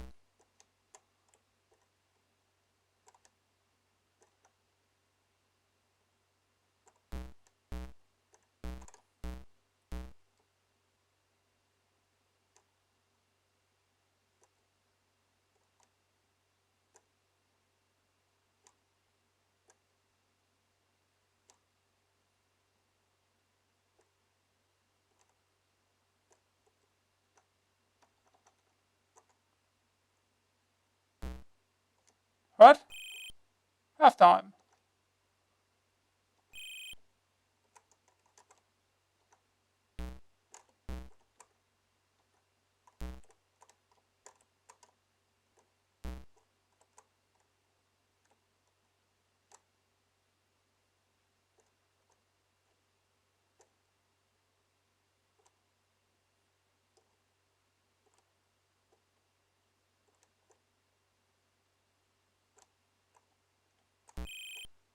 Goal.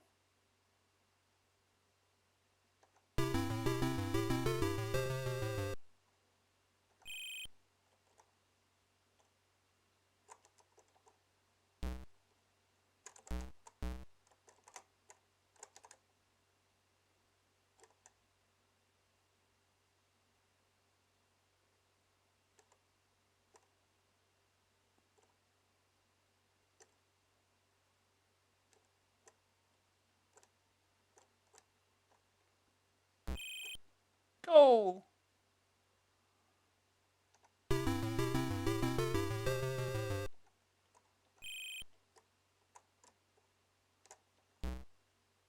Good. Put the ball immediately. Oh, you can get past those though.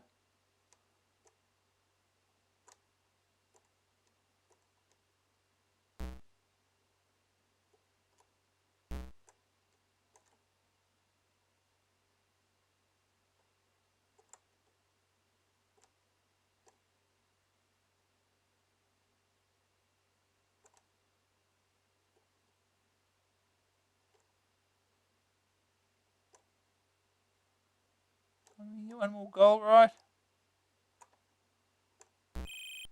Goal.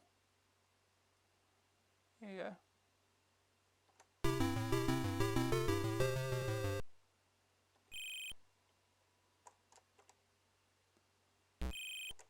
Full time. 5-0. Champions. Oh, I won high score. Yeah, it's 4 soccer simulators. Back to the magazine.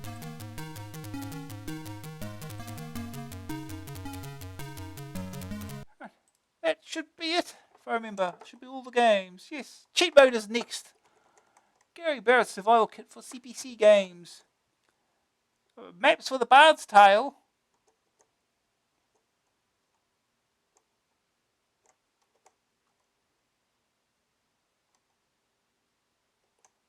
More maps. Messages and stuff. Mickey Mouse playing with his joystick.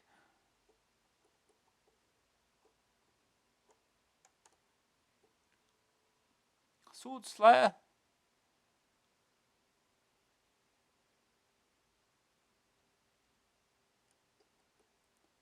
Maisie. What is Maisie?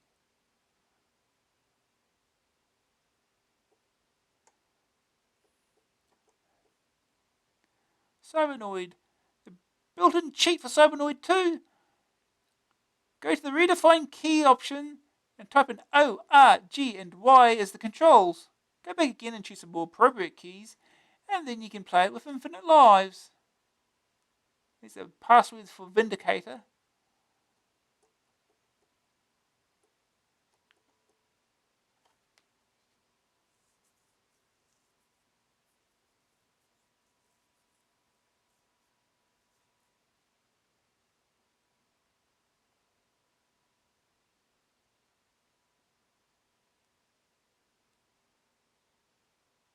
There's some cheats with Nebulous as well. Some level skips.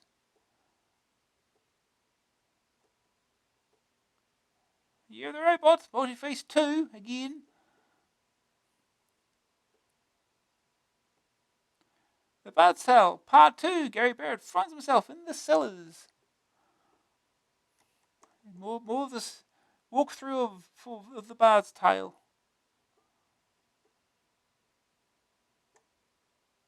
Next month we continue our underground tour of Scarborough, entering the labyrinthine sewer system and meeting some of the interesting inhabitants.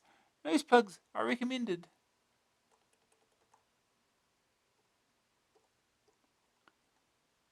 Type-ins, give your CPC a Christmas present courtesy of AA. Mapping.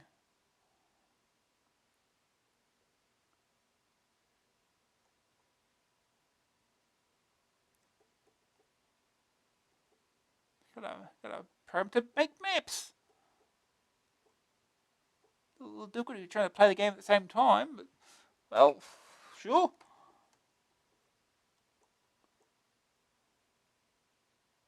layout of the AA offices, mapping the results you should get.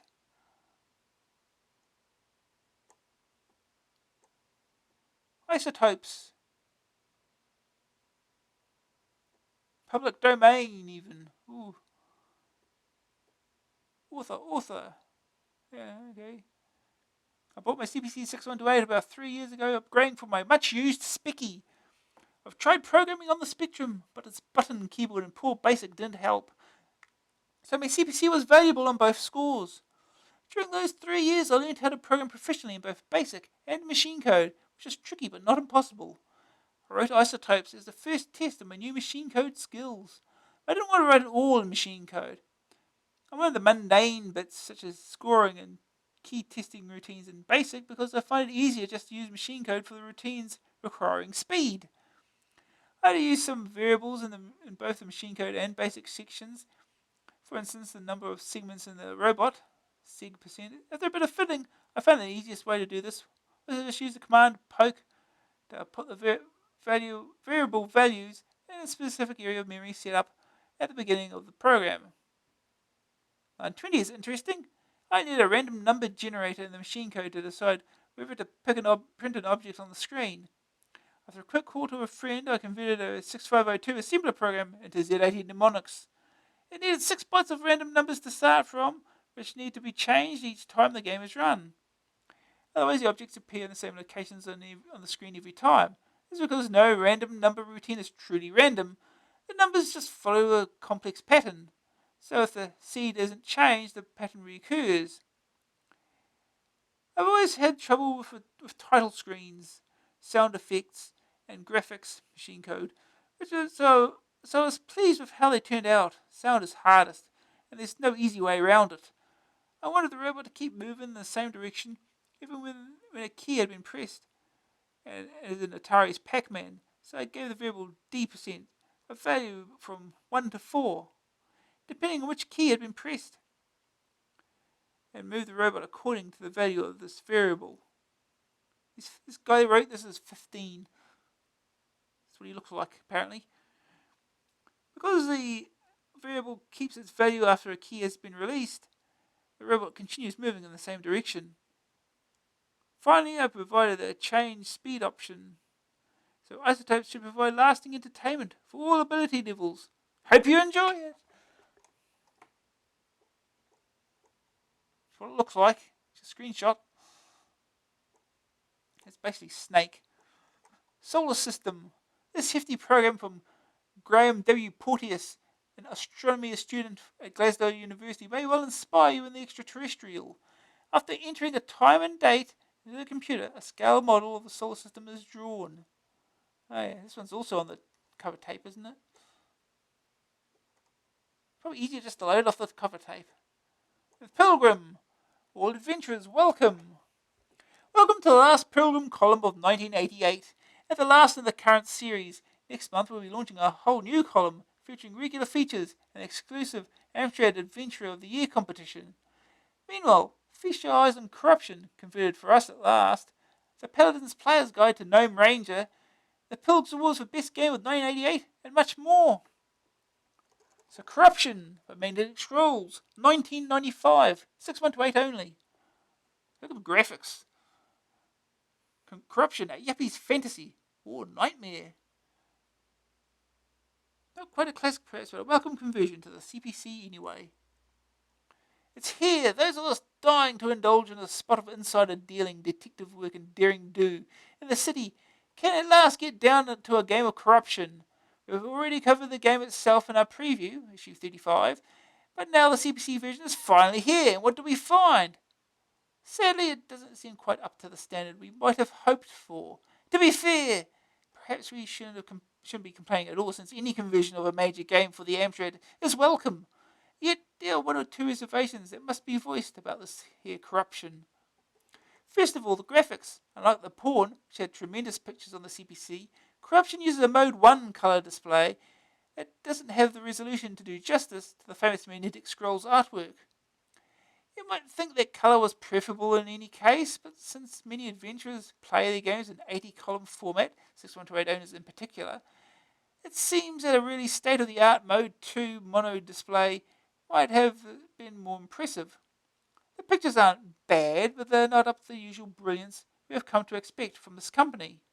The other problem is the speed and the way the program has been organized on the disk. There are very frequent disk accesses. The program seems to go into this suspended animation for brief but intensely irritating periods after almost every entry. You also have to do a fair amount of disk flipping, which doesn't help. On the other hand, it must be admitted at once that Corruption, despite these grumbles, is still one of the best games for the CPC in recent months, ranking alongside Ingrid's Back as that rare item, a truly compelling game. Experienced adventurers may find the scenario somewhat limited. The map isn't that large, and there aren't many major juicy puzzles you can really get your teeth into. There are a lot of diversions and a strong sense of atmosphere to keep you going. All in all, then, Corruption is a worthy rather than a classic release from Magnetic Scrolls. Perhaps this is an instance of what might be termed a problem of success. Produce work such as The Pawn and The Guild of Thieves, and people start expecting high-quality games every outing. Corruption doesn't quite match those adventures, but then, it's by no means a poor game. Atmosphere 92%, interaction 90%, challenge 82%, AA rating 89%. Actual adventure game being reviewed. Ooh. 1988, Tricks and Treats. The Pilgrim takes a brief backward glance and points the way forward for 1989. But not at the same time, you understand. That would be silly. Goodbye 1988 and good riddance. Well, really, what other year brought such delightful news as Infocom announcing that they weren't going to continue releasing Amstrad versions of new products. Electronic Arts, although converting Bard's Tale to the CBCs, announcing that they probably not be repeating the exercise with Bard's Tale 2 and 3. JC Plus finishing to be replaced by STAC for ST users. The number of top quality adventures releasing for the CPC steadily dwindling. Let's face it, we Amstrad adventurers are getting angry. Calm down now, Pilgy. Let's be a little more circumspect. Wasn't really that bad as all that. This year also brought us Guild of Thieves, Jinxter, Ingrid's Back, and a host of better-than-ever homebrew games such as the mixed-up Shimer and Jekyll and Hyde. That can't be too bad, can it? What's more, the games we play are undoubtedly reaching new levels of lasting interest and technical complexity. Take characters, for example. Ingrid's Back really does enter new realms of character command for Amstrad owners. Level 9 will never abandon the Amstrad format as long as we go on and buying their games, and they can still weave a great story. In graphics, although you can sample Magnetic Scrolls products only on a 6128, the standard of graphics generally has been rising dramatically. Even the Austins are now getting their act together, and games are getting prettier to look at every month. Nope, if you're feeling down about adventures, cheer up. The Pilg is prepared to bet that next year's column will be fuller and brighter than ever. We're going to start the new year with a whole new column style, bursting with features on a regular basis. There'll be prizes for letters, hints, tips, and gossip galore, not to mention the latest reviews of the greatest games. Not only that, we'll also be running the stupendous Amstrad Adventurer of the Year competition, exclusive to the Pilg's column, and AA readers, whatever you do, don't miss it. Now, for this year's nominations. Disappointment of the Year. Runner-up, Mindfighter, which could have been so much better. Bard's Tale 2, because it never appeared on the Amstrad. Graphics of the Year. Runner-up, Bard's Tale, for the on-screen presentation and excellent cameo portraits. Guild of Thieves, without a doubt, with pics like these, who needs reality? Parser of the Year. Runner-up, Level 9, for the increasingly sophisticated character command. Magnetic Scrolls, anything that lets you put the blue thingamajig and the red thingamajig and then shove everything under the table can't be all bad. Annoying Parser of the Year. Runner-up, Level 9, for the increasingly sophisticated character command that makes all those increasingly infuriating character puzzles possible. Magnetic Scrolls, anything that lets you put the blue thingamy and the red thingamajig and then shove everything under the table is going to drive you nuts, especially when you can't walk through a door without banging your nose on it.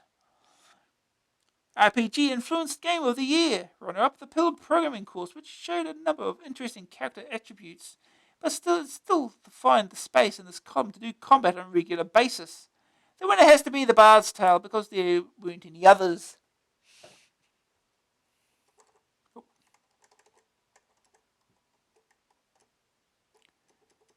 Adventure of the Year. Runner-up Guild of Thieves. Great atmosphere, great puzzles and brilliant graphics. But the clear winner is Ingrid's Back.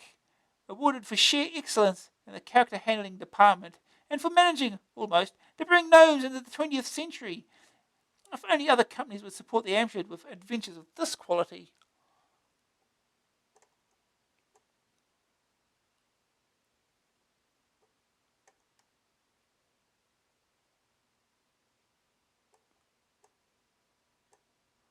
The complete guide to Gnome Ranger, the second in the Paladin's 3-part solution. Join the Paladin next month for the final part of the solution. Oh, finally get the end of it. Next month, be sure not to miss February's New Look Pilgrim. And remember, you can write to the Pilgrim Care of AA. Leave a message via BT Gold. That's right in the middle of Typins. We've still got more Typins. Solar System is continued from page 74. Got rotating polygons. Ooh, fancy. Nemesis, there is Bonzo's Nuda, the best software name ever. The Buyer's Guide to Christmas Mega Mix printers. Expensive stuff.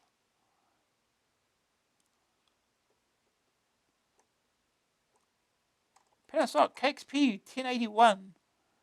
Ooh, that's close to what I've actually already got. Have a KXP 1180 somewhere, which does work on an Amstrad as well.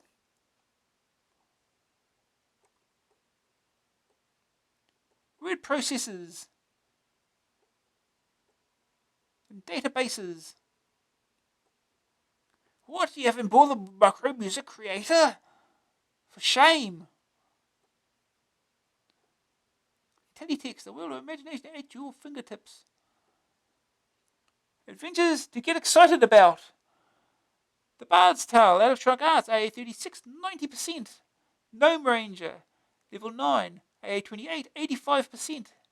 Guild of Thieves, Magnetic Scrolls, Rainbird, AA29, 89%. Hitchhiker's Guide to the Galaxy, Infocom, AA5, 93%. Ingrid's Back, Level 9, AA38, 82%. Jewels of Darkness, Rainbird, AA23. Jinxter, Magnetic Scrolls, Rainbird, AA30, 88%. Nighthawk, Level 9, Rainbird, AA28, 84%. Lancelot, Level 9, AA38, 80%. Leather Goddesses of Phobos, Infocom, AA15, 91%. Lord of the Rings, Melbourne House, AA6, 85%. The Lurking Horror, Infocom, AA27, 94%. Mind Fighter, Abstract Concepts, Mediagenic, AA35, 84%. The Pawn, Magnetic Scrolls, Rainbird, AA19, 92%. Shadows of Mordor, Melbourne House, AA21, 81%. Silicon Dreams, Rainbird, AA17, 88%. Time and Magic, Level 9, Mandarin, AA34, 92%. Wishbringer, Infocom, AA9, 92%. Zork 1, Infocom, AA5, 86%.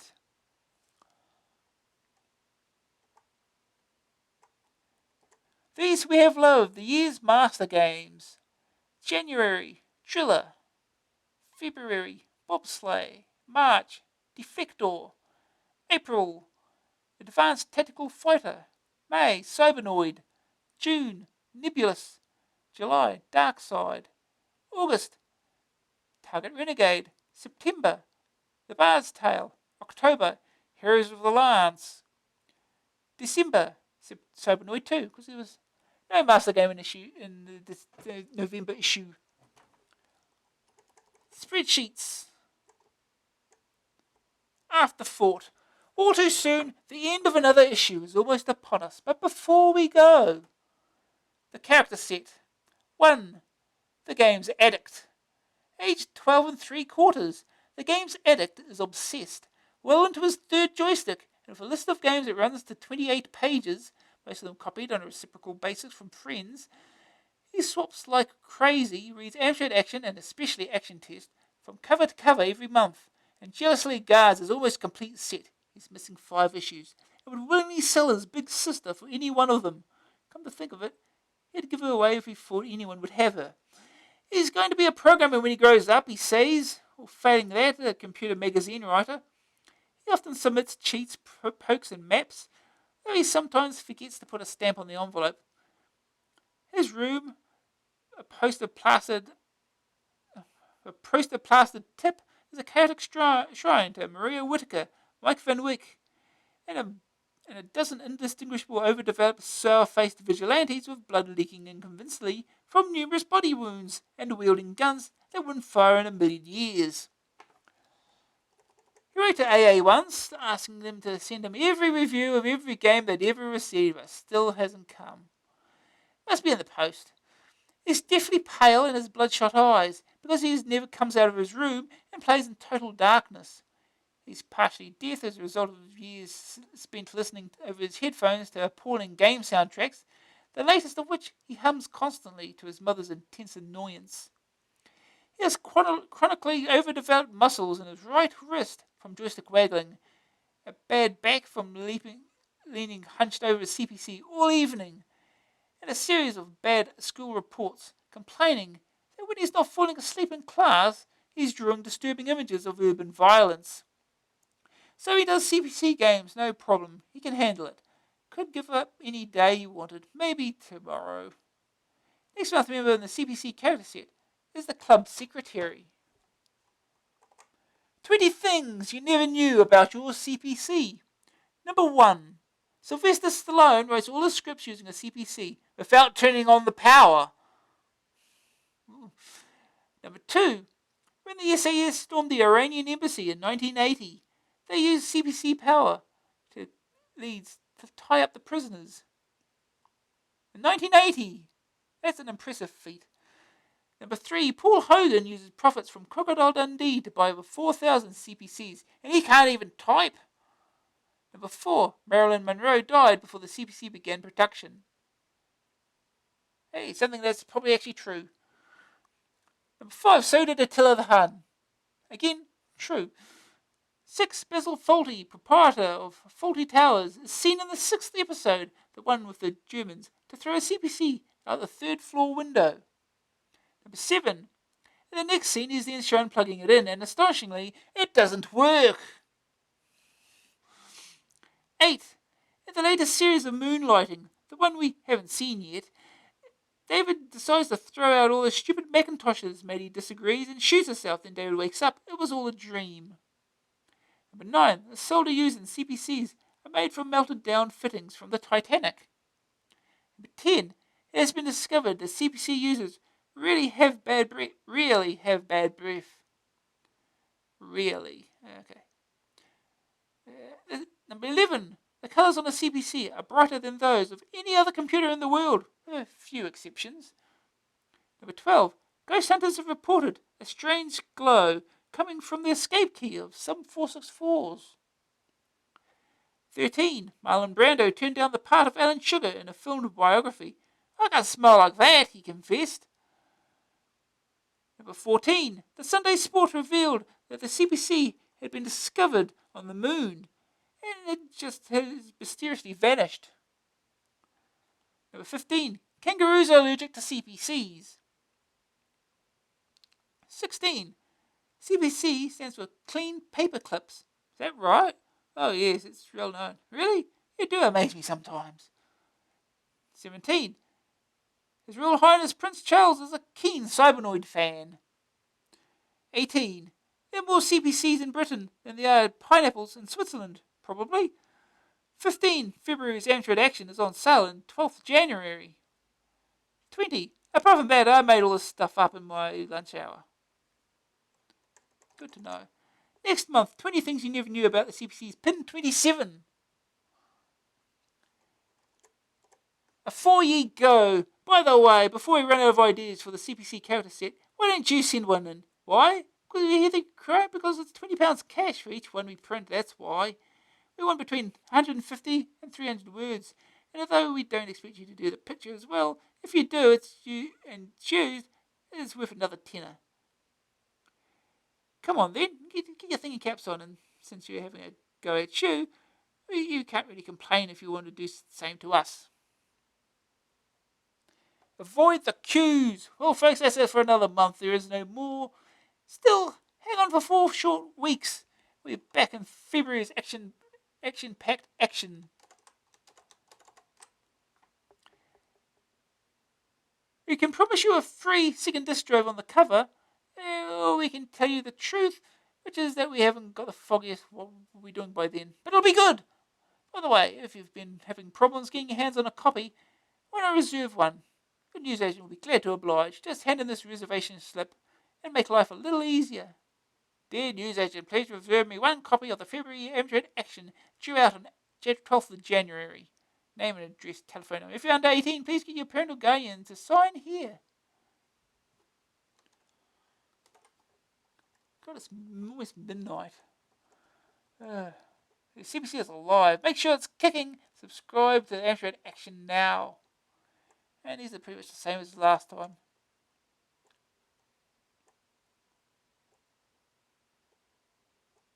Disc box. Get a disc box. Hey, dust covers. Back issues. Amstrad Action t-shirt. Make sure you get yours. Victory Road. You begin the game on the stairway to heaven through an Egyptian scenario.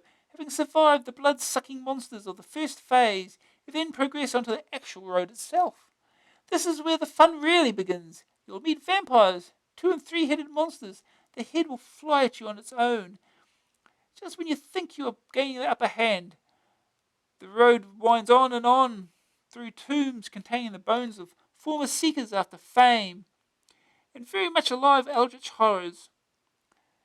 Trapdoors and elevators transport you, sometimes to your surprise, inside ancient buildings and under lakes and oceans. Click the icons to build up the firepower necessary to fight off your aggressors. Action and excitement all the way of this macabre and unusual game, which has that elusive extra something to keep you coming back for more. Imagine the name of the game. Also available for Mega and Atari ST. Oh, got something. Echelon. Exploration of the cosmos. Can you live with the reality of Lipstick Plus headset available for the Commodore 64 128. See pack for details.